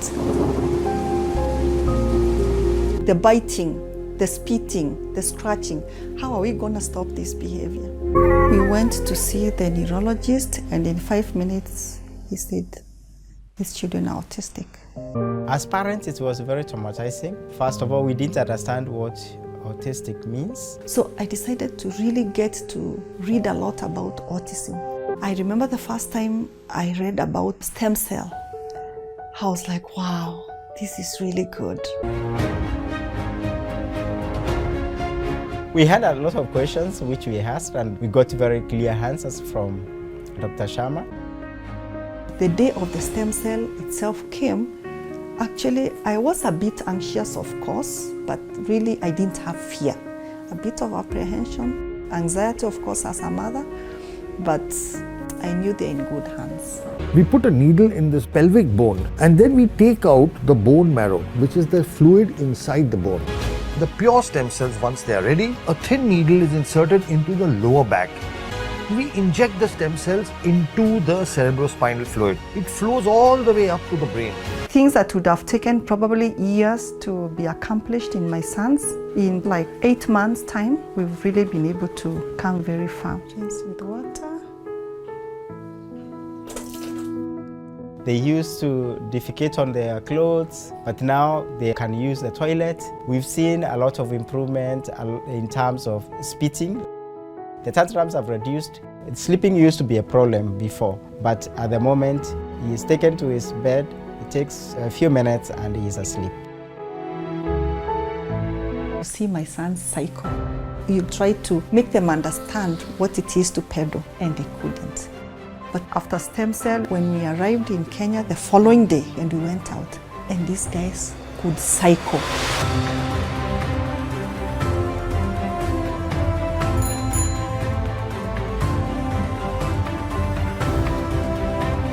I'm going to send you to buy tomato paste, okay?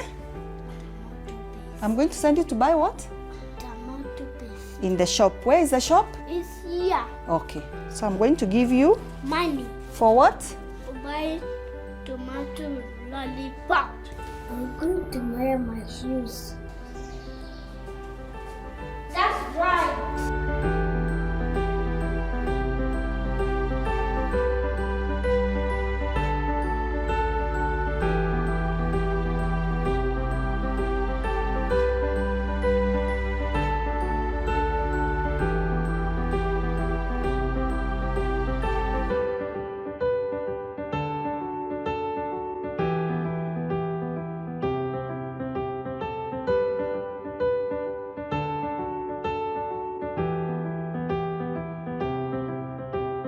Parents ask me, so do you really think stem cell works?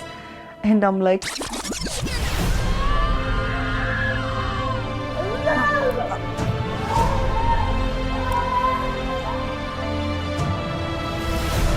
I can see changes, I can touch, I can feel, I can smell.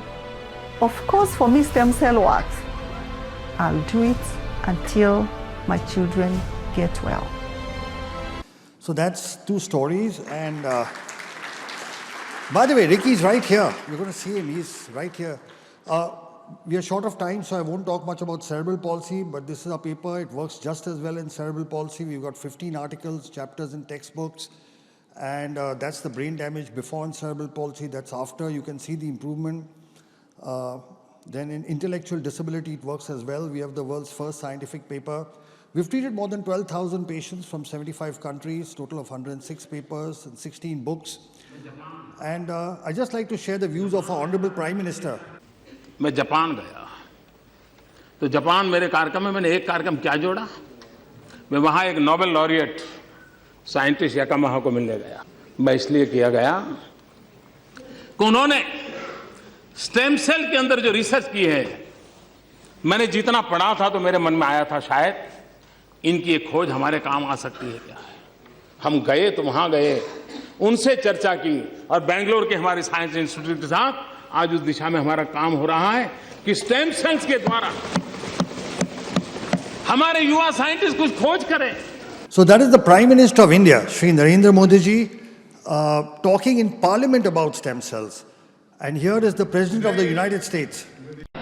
Today, with the executive order I am about to sign, we will bring the change that so many scientists and researchers, doctors and innovators, patients and loved ones have hoped for and fought for these past 8 years. We will lift the ban on federal funding for promising embryonic stem cell research. Scientists believe these tiny cells may have the potential to help us understand and possibly cure some of our most devastating diseases and conditions, to regenerate a severed spinal cord and lift someone from a wheelchair, to spur insulin production and spare a child from a lifetime of needles, to treat Parkinson's, cancer, heart disease, and others that affect millions of Americans and the people who love them. There's no finish line in the work of science. The race is always with us. The urgent work of giving substance to hope and answering those many bedside prayers, of seeking a day when words like terminal and incurable are potentially retired from our vocabulary. So my conclusion is that adult stem cell therapy that we use may be considered a safe and effective treatment option for autism, cerebral palsy, and intellectual disability. It accelerates development, reduces disability, helps in functional recovery, and improves the quality of his life. We heard the two biggest democracies in the world are India and America. You heard the Prime Minister of India speak of stem cells. You heard the President of America speak about stem cells. But now I want you to hear somebody more important than that. The child you saw in that video, he's right here, Ricky. Ricky, say a few words. Talk to the audience. Thank you. Say something. Thank you, everyone. I like to say thank you for giving me the neurogen stuff which we made.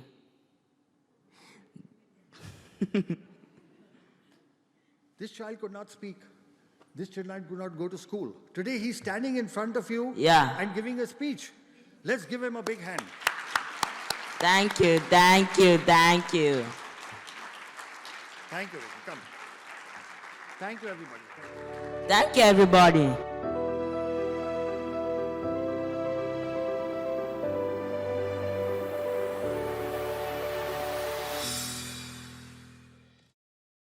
It is really my privilege to introduce this next speaker. When Dolly told me that I was going to be introducing him, I said, "Are you sure you want me to introduce him?" Well, I'm here, so I guess she was sure. Dr. Kerry Magro is an award-winning autistic professional speaker, best-selling author, autism consultant to the HBO series Mrs. Fletcher that aired in the fall of 2019, and the latest seasons of Netflix's Emmy Award-winning series Love on the Spectrum. If you haven't seen that, you really need to watch it. It is very, very good. He started professionally speaking 12 years ago via the National Speakers Association after he fell in love with theater as a child to help with his social and communication skills. Today, he has spoken at over 1,200 events during the time, including 2 TED Talks and talks at Google presentations. In addition, Kerry is CEO and president of KFM Making a Difference, a nonprofit organization that hosts inclusion events and has provided 100 scholarships for students with autism for college and counting since 2011. In his spare time, which I'm not sure how he has, he hosts a Facebook page called Kerry's Autism Journey that now has 218,000 Facebook followers, where he does on-camera interviews highlighting people impacted by a diagnosis to break down barriers in our community. His videos have been produced and have been watched over 35 million times. Kerry's best-selling books, Defining Autism from the Heart and Autism and Falling in Love, I Will Light It Up Blue, and his latest, Autistics on Autism, have reached the Amazon bestseller list for special needs parenting. Kerry regularly speaks with schools, companies, government organizations, and is always open to discussing potential future collaborations. He is based in Hoboken, New Jersey. Let's give him a really big applause.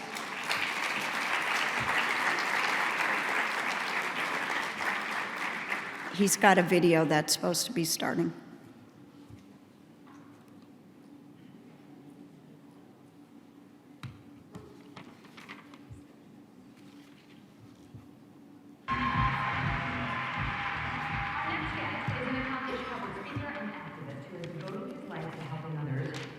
For a guy who was completely nonverbal for the first few years of his life.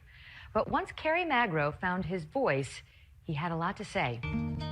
My parents have always told me I'm special, so why am I special? And then later on, I realized that I'm even more special because I have autism. Kerry Magro's childhood was marked with rough patches. He was completely nonverbal at age 2 and diagnosed with autism at age 4. I just remember having difficulties trying to explain myself to the world around me. When Kerry did speak, he struggled to express himself. Most of my memories were simply just about that kid who wanted to communicate with the world around him, but didn't have the verbal means of actually doing that. His mother, Suzanne, remembers watching her son have a hard time adjusting to the outside world. He turned 2 and he was scared of everything. He was scared of the water, he was scared of the rain. But as the years went on, Kerry slowly began to find his words. When you can't communicate with the people you love the most in this world about even some of your basic needs, it gets really, really tough. So, but luckily, once I started talking, I never stopped talking. Wow. This is a tough one today. Cindy Hsu introduces us to an autistic man who's spreading awareness and understanding throughout the world. And his latest way of educating people about autism is by making TikTok videos.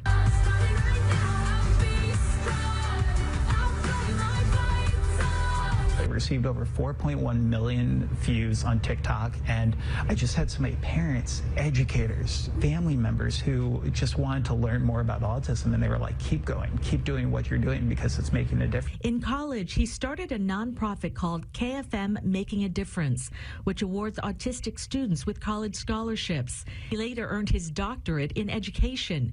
He's now a professional speaker on autism and inclusion. We've gotten inquiries from people from Africa, Canada, the UK, and it's just shown me that we're not alone in this community. There are people impacted by autism across the globe. He's written 4 books. His latest one is called Autistics on Autism.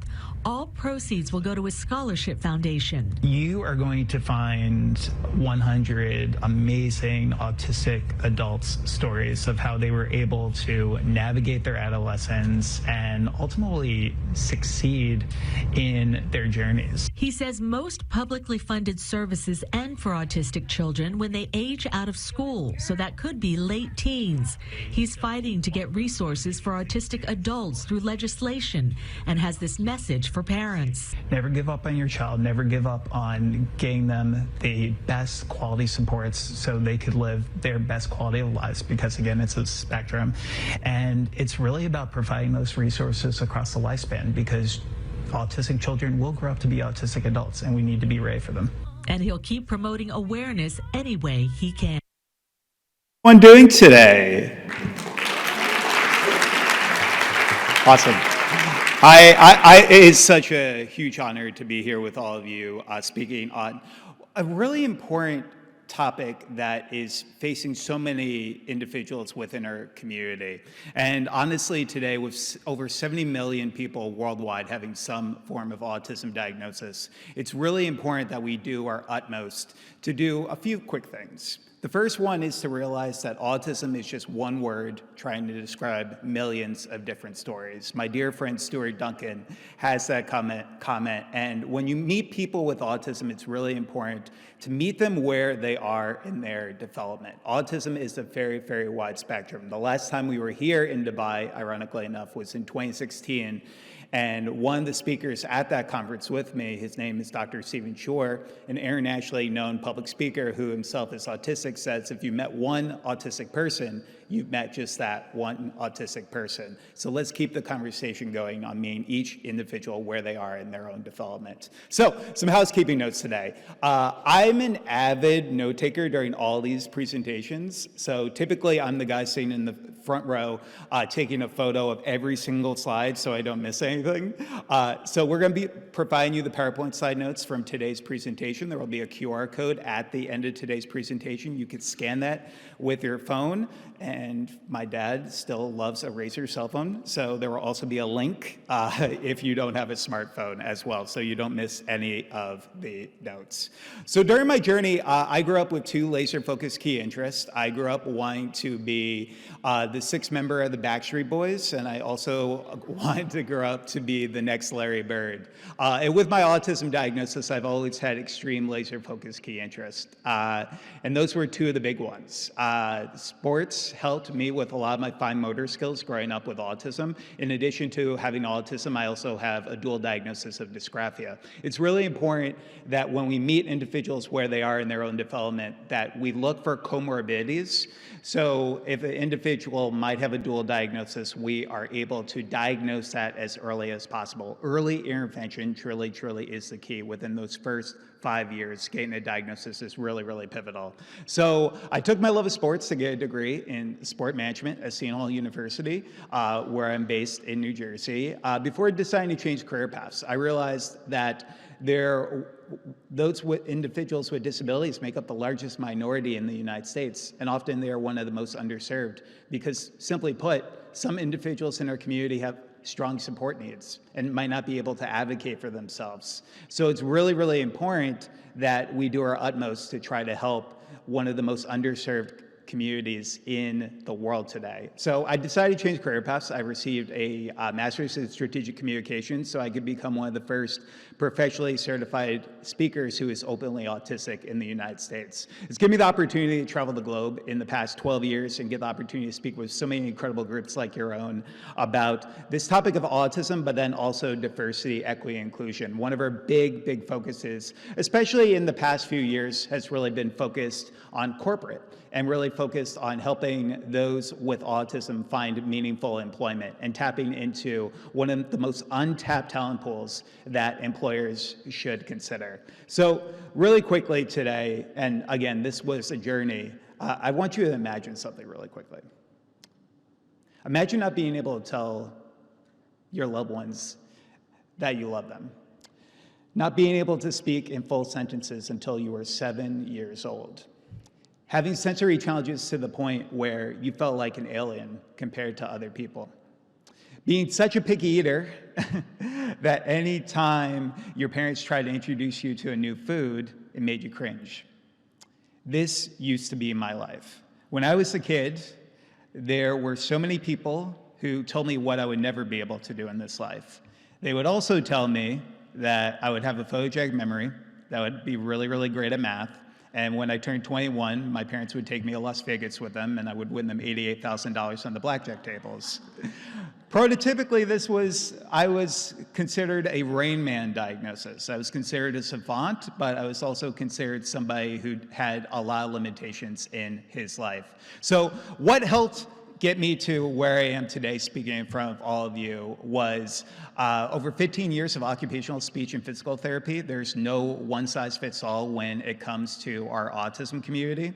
One of the first movies I ever got the opportunity to consult on was a movie from Warner Brothers called Joyful Noise, starring Queen Latifah and Dolly Parton, based on one of the characters in that film having autism. And Queen Latifah's character has a great quote in that movie where she says, "When things don't fit in a nice, pretty box, you build a bigger box." And that's what we have to do for individuals in their autism community. And my mom, love her to death, she's here with me today, had the opportunity to really create a bigger box for me, and that's why I'm here today. I love you, Mom. So, thank you. And now she's going to be blushing for the next 30 minutes, so I am so sorry for that. But she found what worked for me. She found that occupational, speech, and physical were integral. Using my key interest of being the sixth member of the Backstreet Boys to find music and theater therapy as an integral way of helping me with my sensory processing challenges. Also including reward systems and token systems as a way of helping me build on my self-motivation, especially when I was initially diagnosed with autism when I was 4 years old. And then also positive reinforcement practices. Telling our kids what they're good at the beginning of each day can really help provide a positive mindset for them in their academics every single day, but also their lives as well. And then also self-advocacy. It's so important in our society that we teach our kids about their diagnoses at earlier ages, because I grew up knowing I was special, but not knowing what that meant. So for years in my life, it was just me going to specialized children's hospitals and finding services and seeing kids lining up blocks and lining up their toys. And I was always like, these individuals are special just like me, but why am I special? And it was so life-changing to learn about my diagnosis. So my background today, I would say about 80% of our annual referrals are in speaking with diversity, equity, inclusion groups, employee resource groups, about tapping into this untapped talent pool. Some of the things that you should know is that those with autism, on average, are more likely to stay at a job longer. They are more likely to take less time off from work. And when we talk about the majority of reasonable accommodations, I speak to so many companies, even globally, who say, well, Kerry, I'm not sure if I could actually hire somebody who's on the autism spectrum because I think it's going to affect the bottom line. And a lot of people don't know this. The majority of reasonable accommodations cost absolutely nothing. And when they do, it's typically just an onboarding fee of around $500 to $1,000. So let's start changing the conversation. I took my love of theater when I graduated from college to really just get involved with the entertainment industry. I got to meet a wonderful man named Todd Graff, who was directing this movie called Joyful Noise. And I told him about how theater had an impact on me growing up on the autism spectrum. And he was like, Kerry, would you like to be a consultant on this film? I didn't actually know this was a job that people could get paid for, and I thought I was getting punked at the time, and I thought it was just like a practical joke that my parents kind of like threw at me from like a family friend. But within just a few days, I was working on this Hollywood film with one of the characters having autism, and we've now got an opportunity to work on a wide range of films and TV shows today that focus on autism-related characters, because representation truly, truly matters within our community, and seeing more individuals with disabilities on the screen today. I took my love of trying to support the disability community to start a 501c3 nonprofit organization called KFM Making a Difference, where we provide not only peer mentoring for individuals with developmental disabilities from the ages of 16 to 24, but we also provide 130 scholarships for autistic students to pursue a post-secondary education in the past 9 years. And 100% of our 100 of our scholarship applicants actually wrote a chapter for our book, Autistics on Autism, where 100% of the proceeds from this book that came out last year go directly back to support our nonprofit organization. So along the way, one of my mentees, when I was just starting off my nonprofit, said to me, Kerry, how do I learn more about the autism community from people who are actually impacted by autism? And I didn't have any resources to share with him, really. So I thought to myself, why not write a book? I assumed it would sell 50 copies and be a good Christmas gift for my parents. When my first book, Defining Autism from the Heart, came out, focused on self-advocacy. But within 3 days, it became an Amazon bestseller for special need parenting. And it continued to give us a platform to discuss autism within our communities, writing books about autism in relationships, college for students with disabilities, in addition to how we look at this life after lockdown, after COVID-19, how we could support individuals with developmental disabilities. And one of the most fun things I get to do as part of my job is I get to meet local self-advocates, and I get the opportunity to nurture their self-advocacy. We got to meet this incredible family that I wanted to highlight with all of you today, because it's a unique message that I hope more people in our community can really relate to. So we're going to play this video, and fingers crossed tech works. Yeah. You have two sisters, Rachel? Both sisters. Both sisters. JJ, what do you like to do for fun?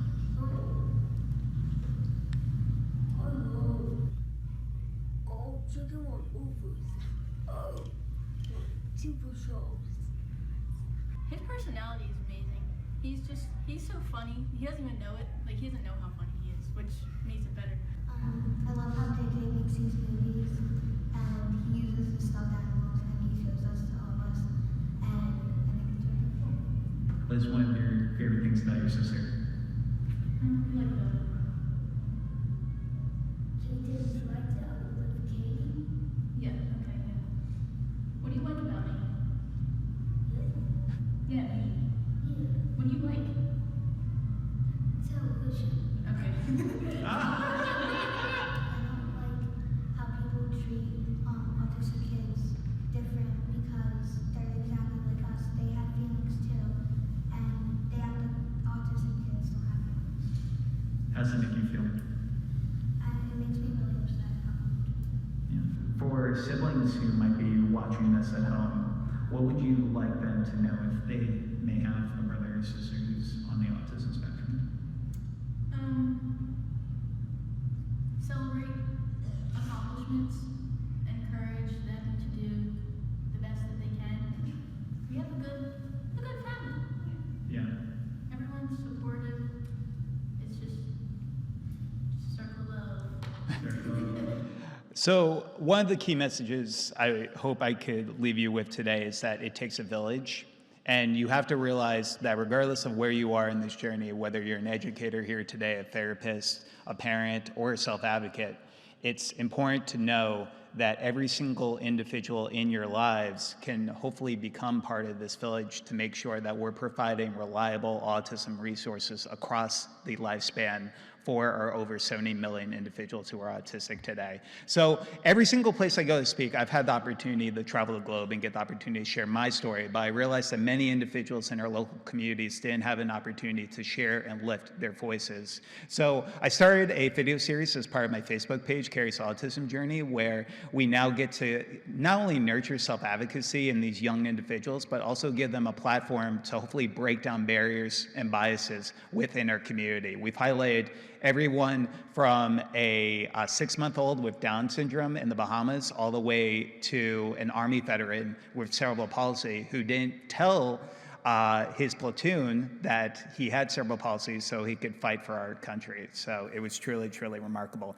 The other big note I hope I could leave you with today is that girls with disabilities often fall through the cracks in our society. We see this so much with so many girls being able to bear masks, different characteristics, such as stimming, such as known as self-stimulatory behavior. There are some individuals who fall through the cracks because of that. We're gonna skip this video and maybe come back for it if we have a little bit of time. But what I will tell you about Rachel's story is that Rachel is a truly amazing individual who didn't get diagnosed until she was a little bit older.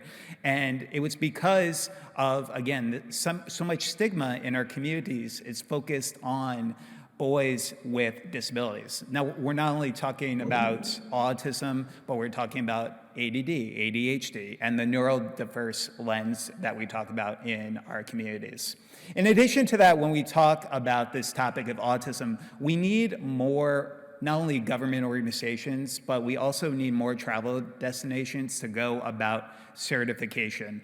I've had the wonderful opportunity to collaborate with a group called IBCCES, who do certified autism centers around the country. We just spent yesterday at Aquaventure at Atlantis, and they are a certified autism center. We got to see sensory guides that they had for different rides, which told you how much sensory processing each ride specifically had. And it was just so amazing to see the structure there, especially to bring families of autistic children to our parks. It was truly an amazing thing to see. In addition to that, when we talk about this, it's also just great to reduce stigmas. One of the great things about certified autism centers is that they train up to 80% of their employees on autism and sensory awareness in the hopes of helping these individuals understand a little bit more about how to approach our community. So how I got involved in making the world more inclusive, my interest in certification started with wanting to host more sensory-friendly meetings in my home state of New Jersey. For the past 10 years, I've played an autism and sensory-friendly Santa Claus, where we had the opportunity to meet children with disabilities at their level to really, truly support them, especially from a sensory processing perspective. So I decided to join a board called IBCCS based in Jacksonville, Florida in 2019 to support this community. So during my work in public speaking, one of the most interesting experiences I had was when I was speaking at a Fortune 500 company, and we were speaking about diversity, equity, inclusion, and one of the individuals in there asked me if every single person who has autism grows up to be the good doctor. If anyone has seen The Good Doctor is a show on ABC focused on Dr. Sean Murphy, a savant who is on the autism spectrum. And that's why we need to make sure people realize that autism is not only in children, but there are going to be individuals in our workplaces that you meet in the future who are also going to have these diagnoses. And not every single person you meet will end up fitting in this lens of the Rain Man, good doctor stereotype. So that's the other big thing. We have to realize that autism has no look. Typically, the two most common things people say to me when they come up to me for the first time is they say, Kerry, you have autism, but you don't look like you have autism. And then also, Kerry, you have autism, but you look so normal. Disability has no look. And it's important that we not only discuss this, because it's also important about promoting kindness. When we talk about our society, there are going to be people that you meet who you're only going to see the challenges that may face on the surface. You're not going to know what's going on in day-to-day lives. So one of my biggest challenges, though, was sensory related. I grew up having a hypersensitivity when it came to loud noises. I would wear earbuds in my ears. I would wear sunglasses in many of my classrooms due to fluorescent lights. So luckily, though, I had not only a great occupational therapy team, but I also had an in-house occupational therapist who truly, truly helped me.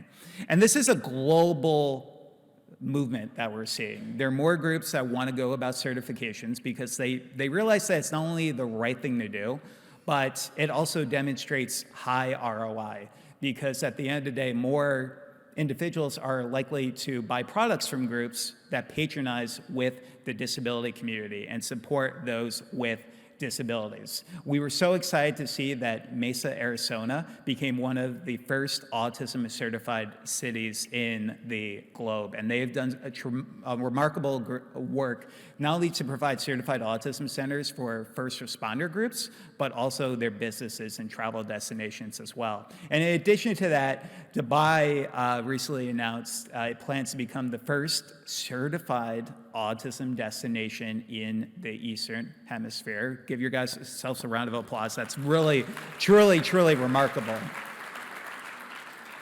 And we need more individuals like yourselves championing this cause. So we applaud Dubai for taking the necessary steps to make certifications like this possible, realizing the importance of the autism community.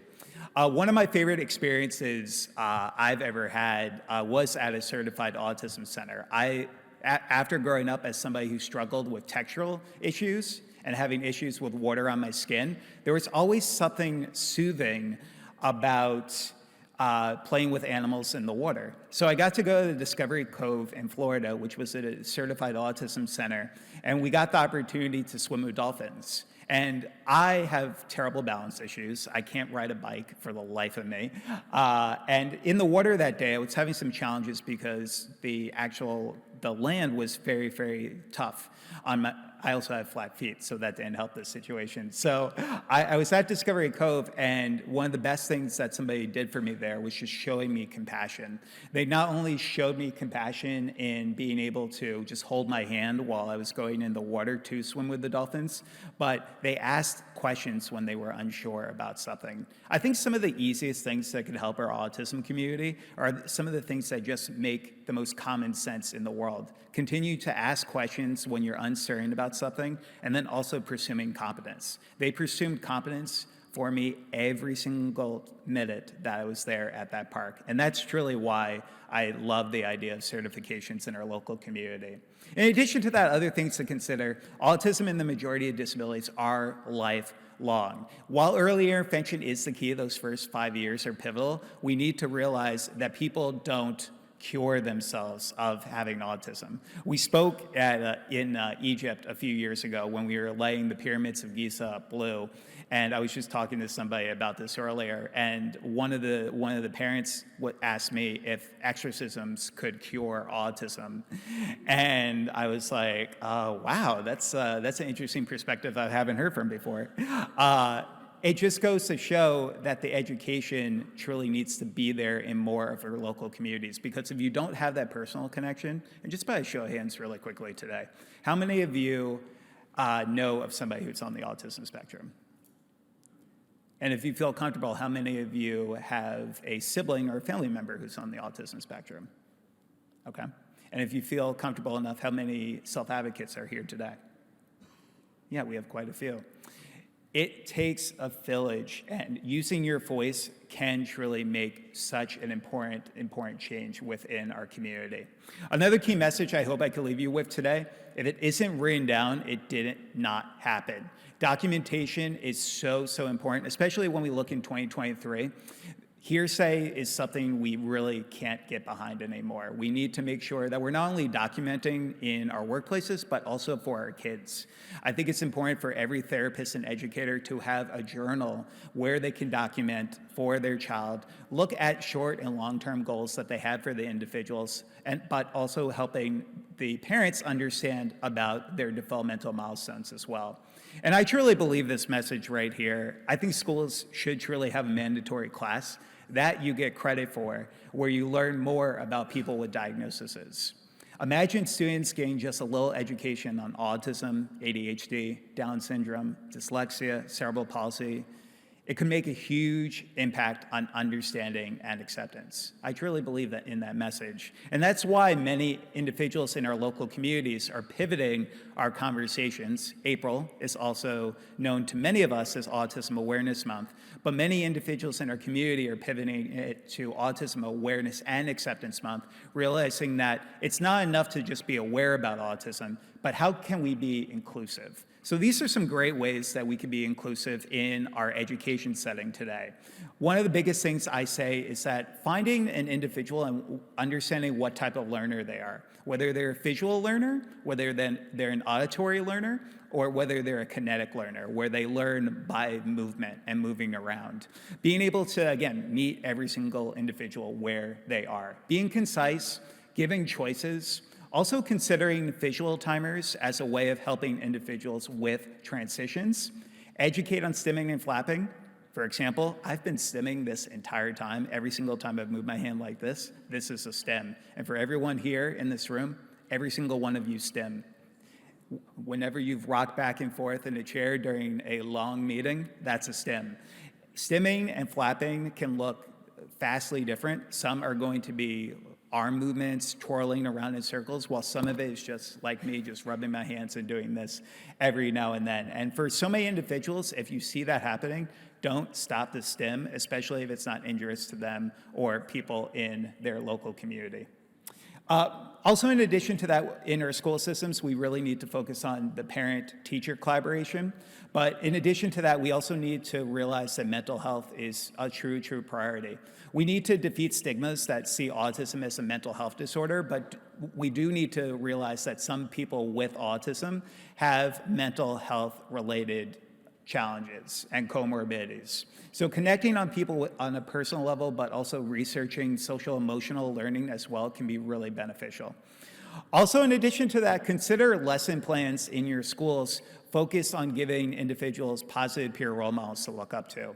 We get the opportunity to speak in a wide range of K through 12 schools, where we get the opportunity to discuss, for example, individuals like Michael Jordan has ADD, Magic Johnson has attention deficit disorder, and my favorite on this list, Dan Aykroyd. Dan Aykroyd grew up with two laser-focused key interests. He grew up wanting to be a ghost hunter, and he grew up wanting to become a crime detective, and he took those two key passions to co-write a movie in the 1980s called, does anyone know what the movie is? Okay, sorry, karaoke with us later. We'll be outside during the lunch break. But it's so true. And years later, he would sit down with a reporter and he would say that it was because of his autism diagnosis was the reason that he was able to come out with that script. So when we look at some people with disabilities, realize that some people with disabilities are truly capable of amazing things.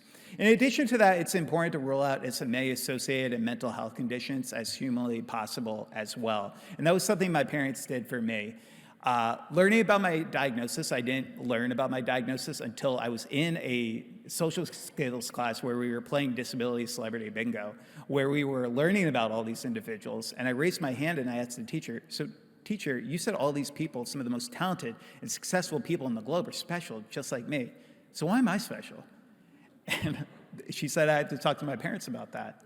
So I talked to my parents about it right after school that day, and that was the first time they ever told me that I had autism. And it was life-changing.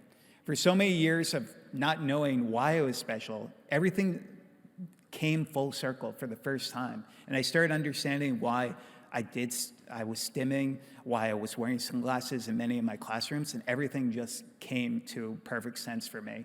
So it's important when we talk about this to have earlier conversations so when our children are in school, they can understand a little bit more about the accommodations that they may receive.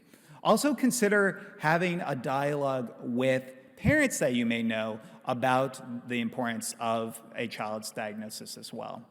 So in addition to that, what helped me is we need to emphasize that the key is communication, not speech. There's going to be individuals in our community, specifically where I'm based in the United States, 40% of all autistic people are either non-speaking or non-verbal.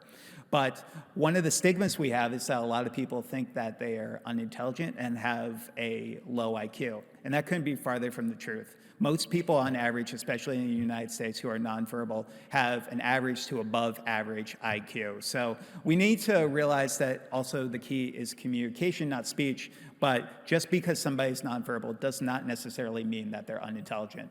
There's some great global tools that you can use to understand how individuals in your communities communicate, such as the communication matrix.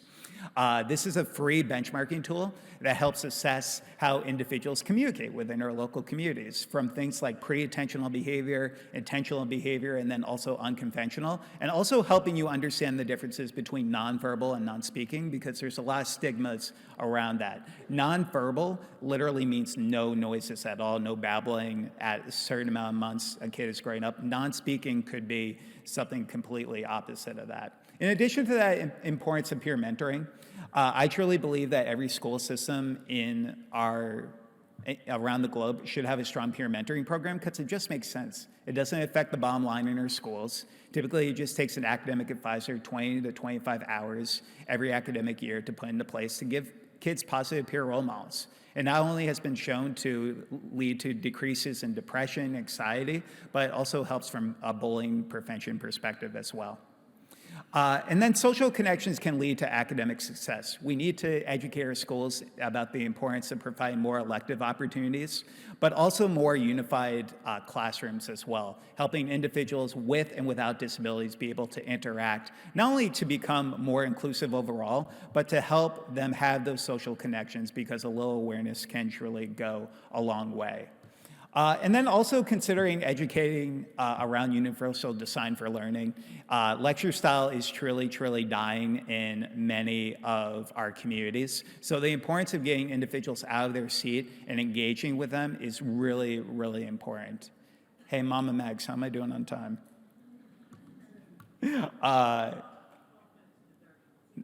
Nice, nice. See, I put her to work. Guys.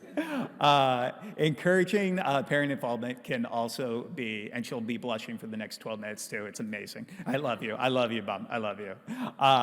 Encouraging parent involvement is really key as well.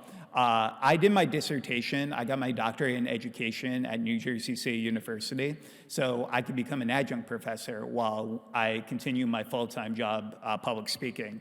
And I did a qualitative study focused on the perception of resources for parents of children with autism who are in online communities. And what we learned from these semi-structured interviews was the importance of trying to find a village, especially for those who have multiple jobs, for military families who might be traveling a lot, being able to find your village online and seeing that a lot of parents have found success using Facebook groups and other methods of technology as a way of helping them communicate, especially around referrals towards different therapies and supports in their local areas. Also consider in your schools having alumni organizations comprising of individuals with disabilities to educate the school districts about the disability community and what helped them when they were in school. Again, something that doesn't affect the bottom line, and it just makes a lot of sense.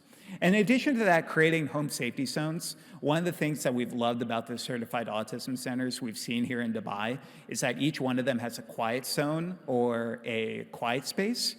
And that just helps so many of us, regardless if somebody has autism and has social and communication challenges or sensory-related challenges. All of us could use a quiet space every now and then. I know I could. And then also considering how we look at visuals, especially for non-speaking individuals, I definitely recommend, especially in local parks that you know, considering advocating with your local governments to look at instituting communication boards as a way of helping individuals who are non-speaking communicate with those who are verbal. PECS boards, also known as Picture Exchange Communication Systems, are something that has truly been very, very helpful for many individuals within our autism community. In addition to that, we need more inclusive events in our classrooms. And I wanted to share a quick video with all of you so you could get a little sense of one of the things that we're doing to try to be more inclusive for the world.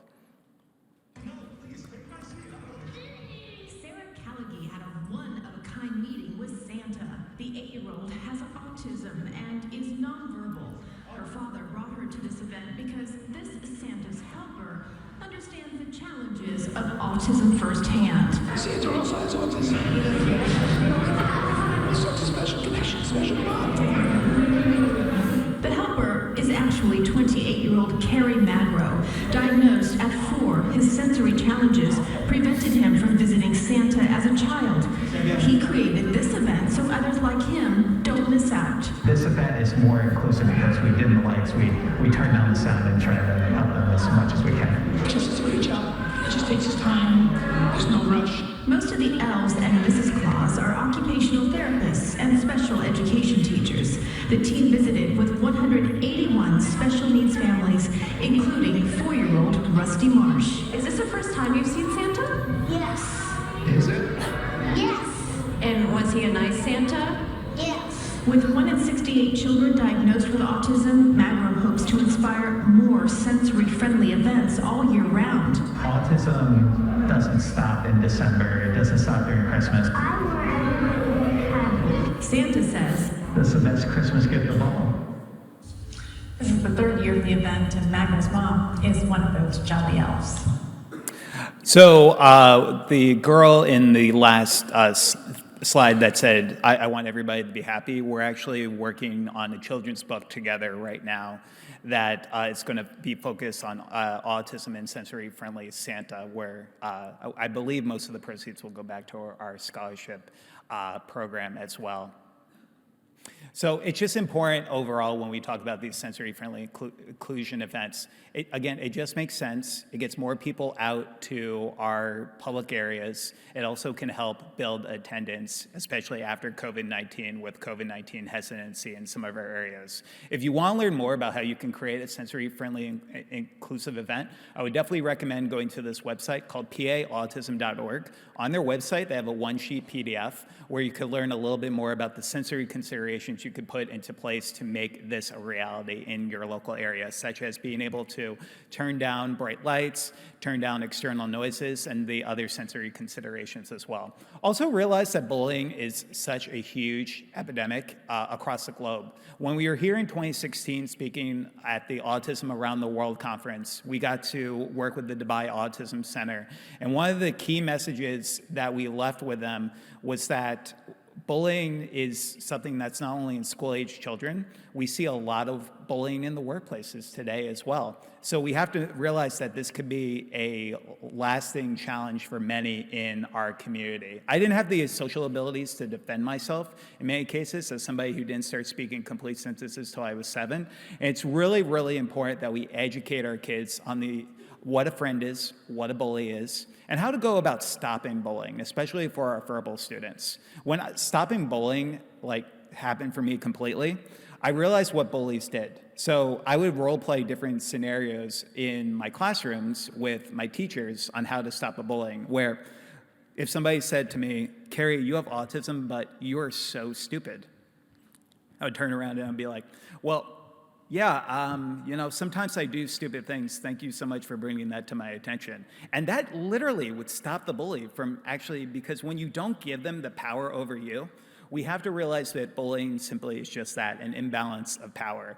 And when that bully wants the power over somebody else, being able to tell the bully that regardless of what you say, you could hate my guts, I'm still gonna love you anyway, it completely stops that situation from happening. So let's continue those conversations. October is also National Bullying Prevention Month, so it has a global perspective on discussing the importance of pivoting from autism awareness to autism acceptance. There's also going to be individuals in your community who would prefer to be called an autistic individual versus a person with autism. That's really, really important to understand. There's some individuals, especially in our autism and deaf communities, who find validation in their diagnoses. So in addition to that, when you look at things like low functioning and high functioning, it's really, really important to understand that I could speak in front of a room of 300 people like today and be considered quote unquote high functioning. But people don't see the struggles that I'm probably going to have to deal with tomorrow, recharging my batteries because of being able to speak, hearing the speakers and the loud noises going on. And during that time, I would not be considered quote unquote high functioning. So when you think about this, consider support needs, those who might have high support needs versus low support needs. And like so many of our speakers have already mentioned, just calling the individual by their name and explaining a little bit more about their strengths and associated challenges. So finally, the 10 things that really helped me get to where I am today speaking in front of all of you. The first thing is that we need to make sure that we're providing positive peer role models, that we're focused on the transition period as well. Our autistic kids will become autistic adults, and we need to be ready for them. I've given 2 TED Talks that are available to check out on YouTube focused on adult autism, where we discuss this in more detail. Role-playing, it just helps everyone. It helps build a structure, not only in terms of mock interviews, dating scenarios, but also helping build on social skills as well. Servant leadership, I had so much mind blindness growing up, and I thought it was my way or the highway most of the time, and I didn't understand the perspectives of others. And getting involved in community service helped open my eyes to some of the hardships that individuals face in their communities. I think that our students should have just 10 hours of community service every academic year to understand more about the perspectives of others in their community. Learning from other self-advocates, you obviously got to hear from Dr. Temple Grandin. She is phenomenal this morning.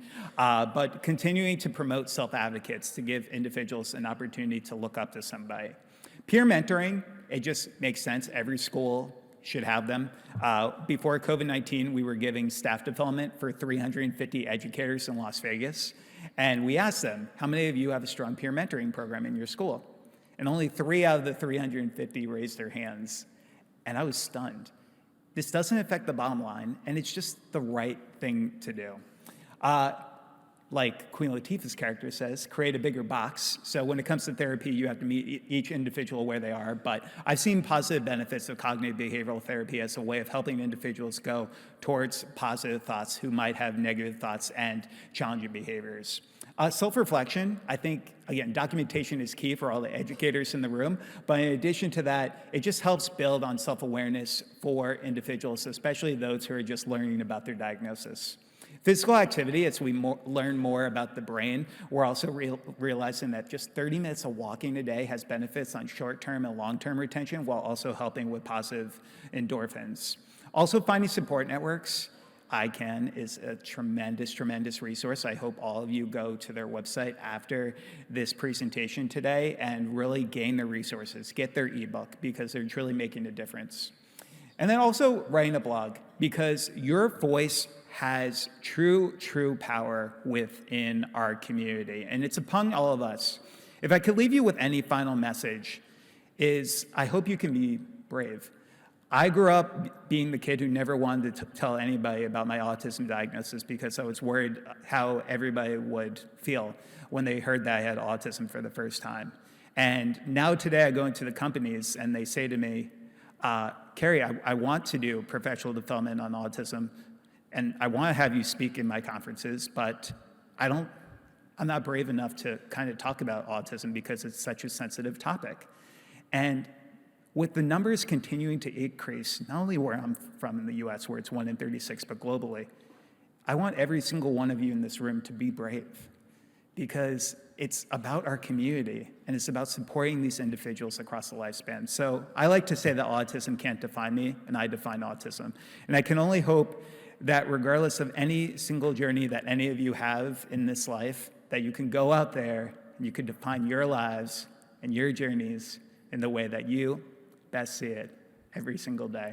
And if you need any help getting started in these conversations, please stay in touch. Thank you all so much for having me here today.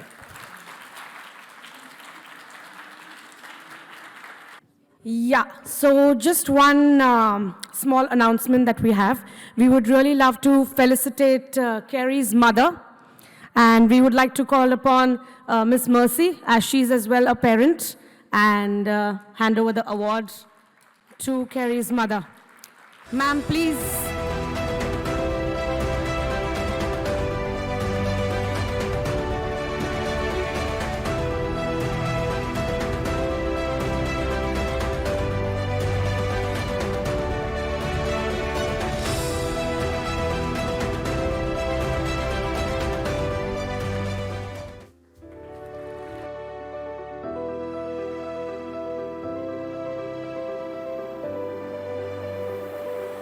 Now, it's a true honor to call Dr. Nadia Al-Saig on stage. She's our chief guest. Please, all of you all, a big round of applause for ma'am.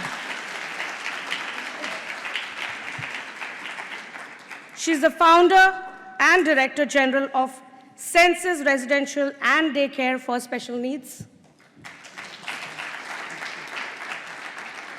We would really like to felicitate ma'am, as Senses has been the strategic partner for ICAN.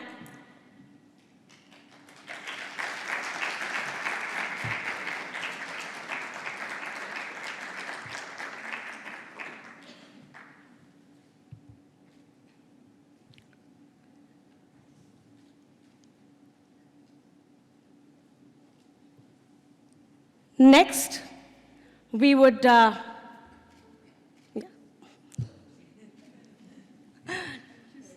social media. Yeah.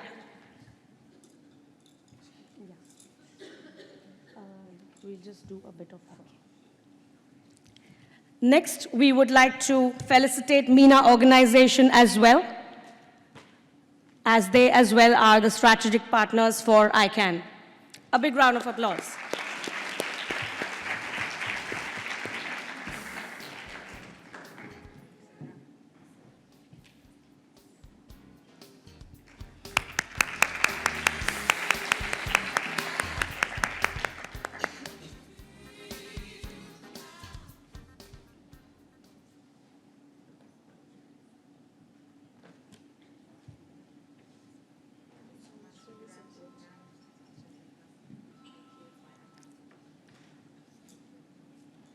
Thank you so much. And now we would like to felicitate Farhan Shahid, who is from Senses and has been helping us with the entire organization of ICAN.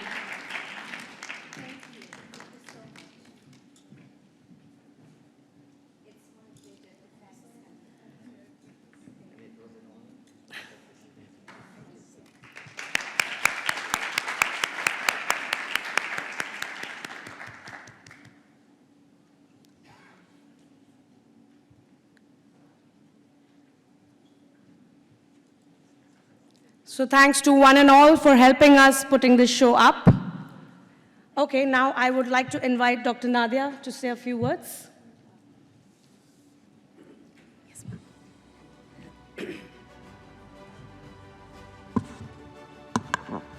بسم الله الرحمن الرحيم والصلاة والسلام على خير الأنام محمد المصطفى وعلى آله وصحبه أجمعين.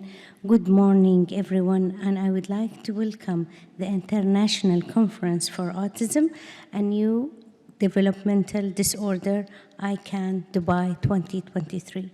It's a great honor to be a part of this event and hope we come down with this conference with the best practice to the region and share knowledge to the latest trends on autism and developmental disorder. And really, I would like to take the opportunity to thank you all, thank the speakers and the partners of this conference, and especially the audience for your participation. Thank you so much. Thank you.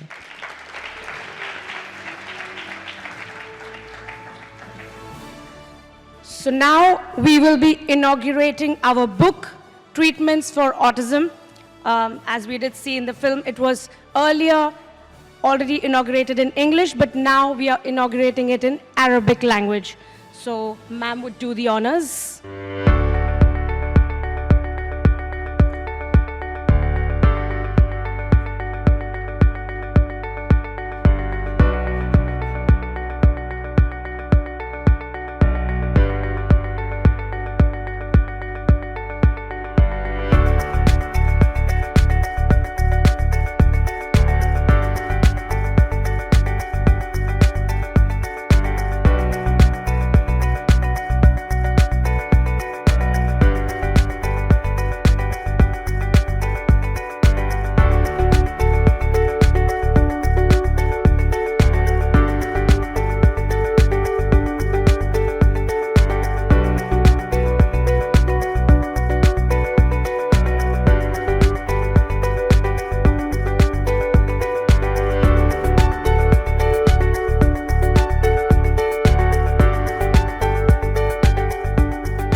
To give you a brief about this book has all the therapies, treatments, all the information about autism and all kinds of newer age treatments as well in the book. You can have a copy online on our website. You can request for that, as well as we have English books that are available. So you can just send us an email on our website. Just log on to www.autismconnect.com. and you can just subscribe for the book and you will be able to get one. Thank you so much, everyone. I would really be very thankful to all of you. Thank you so much.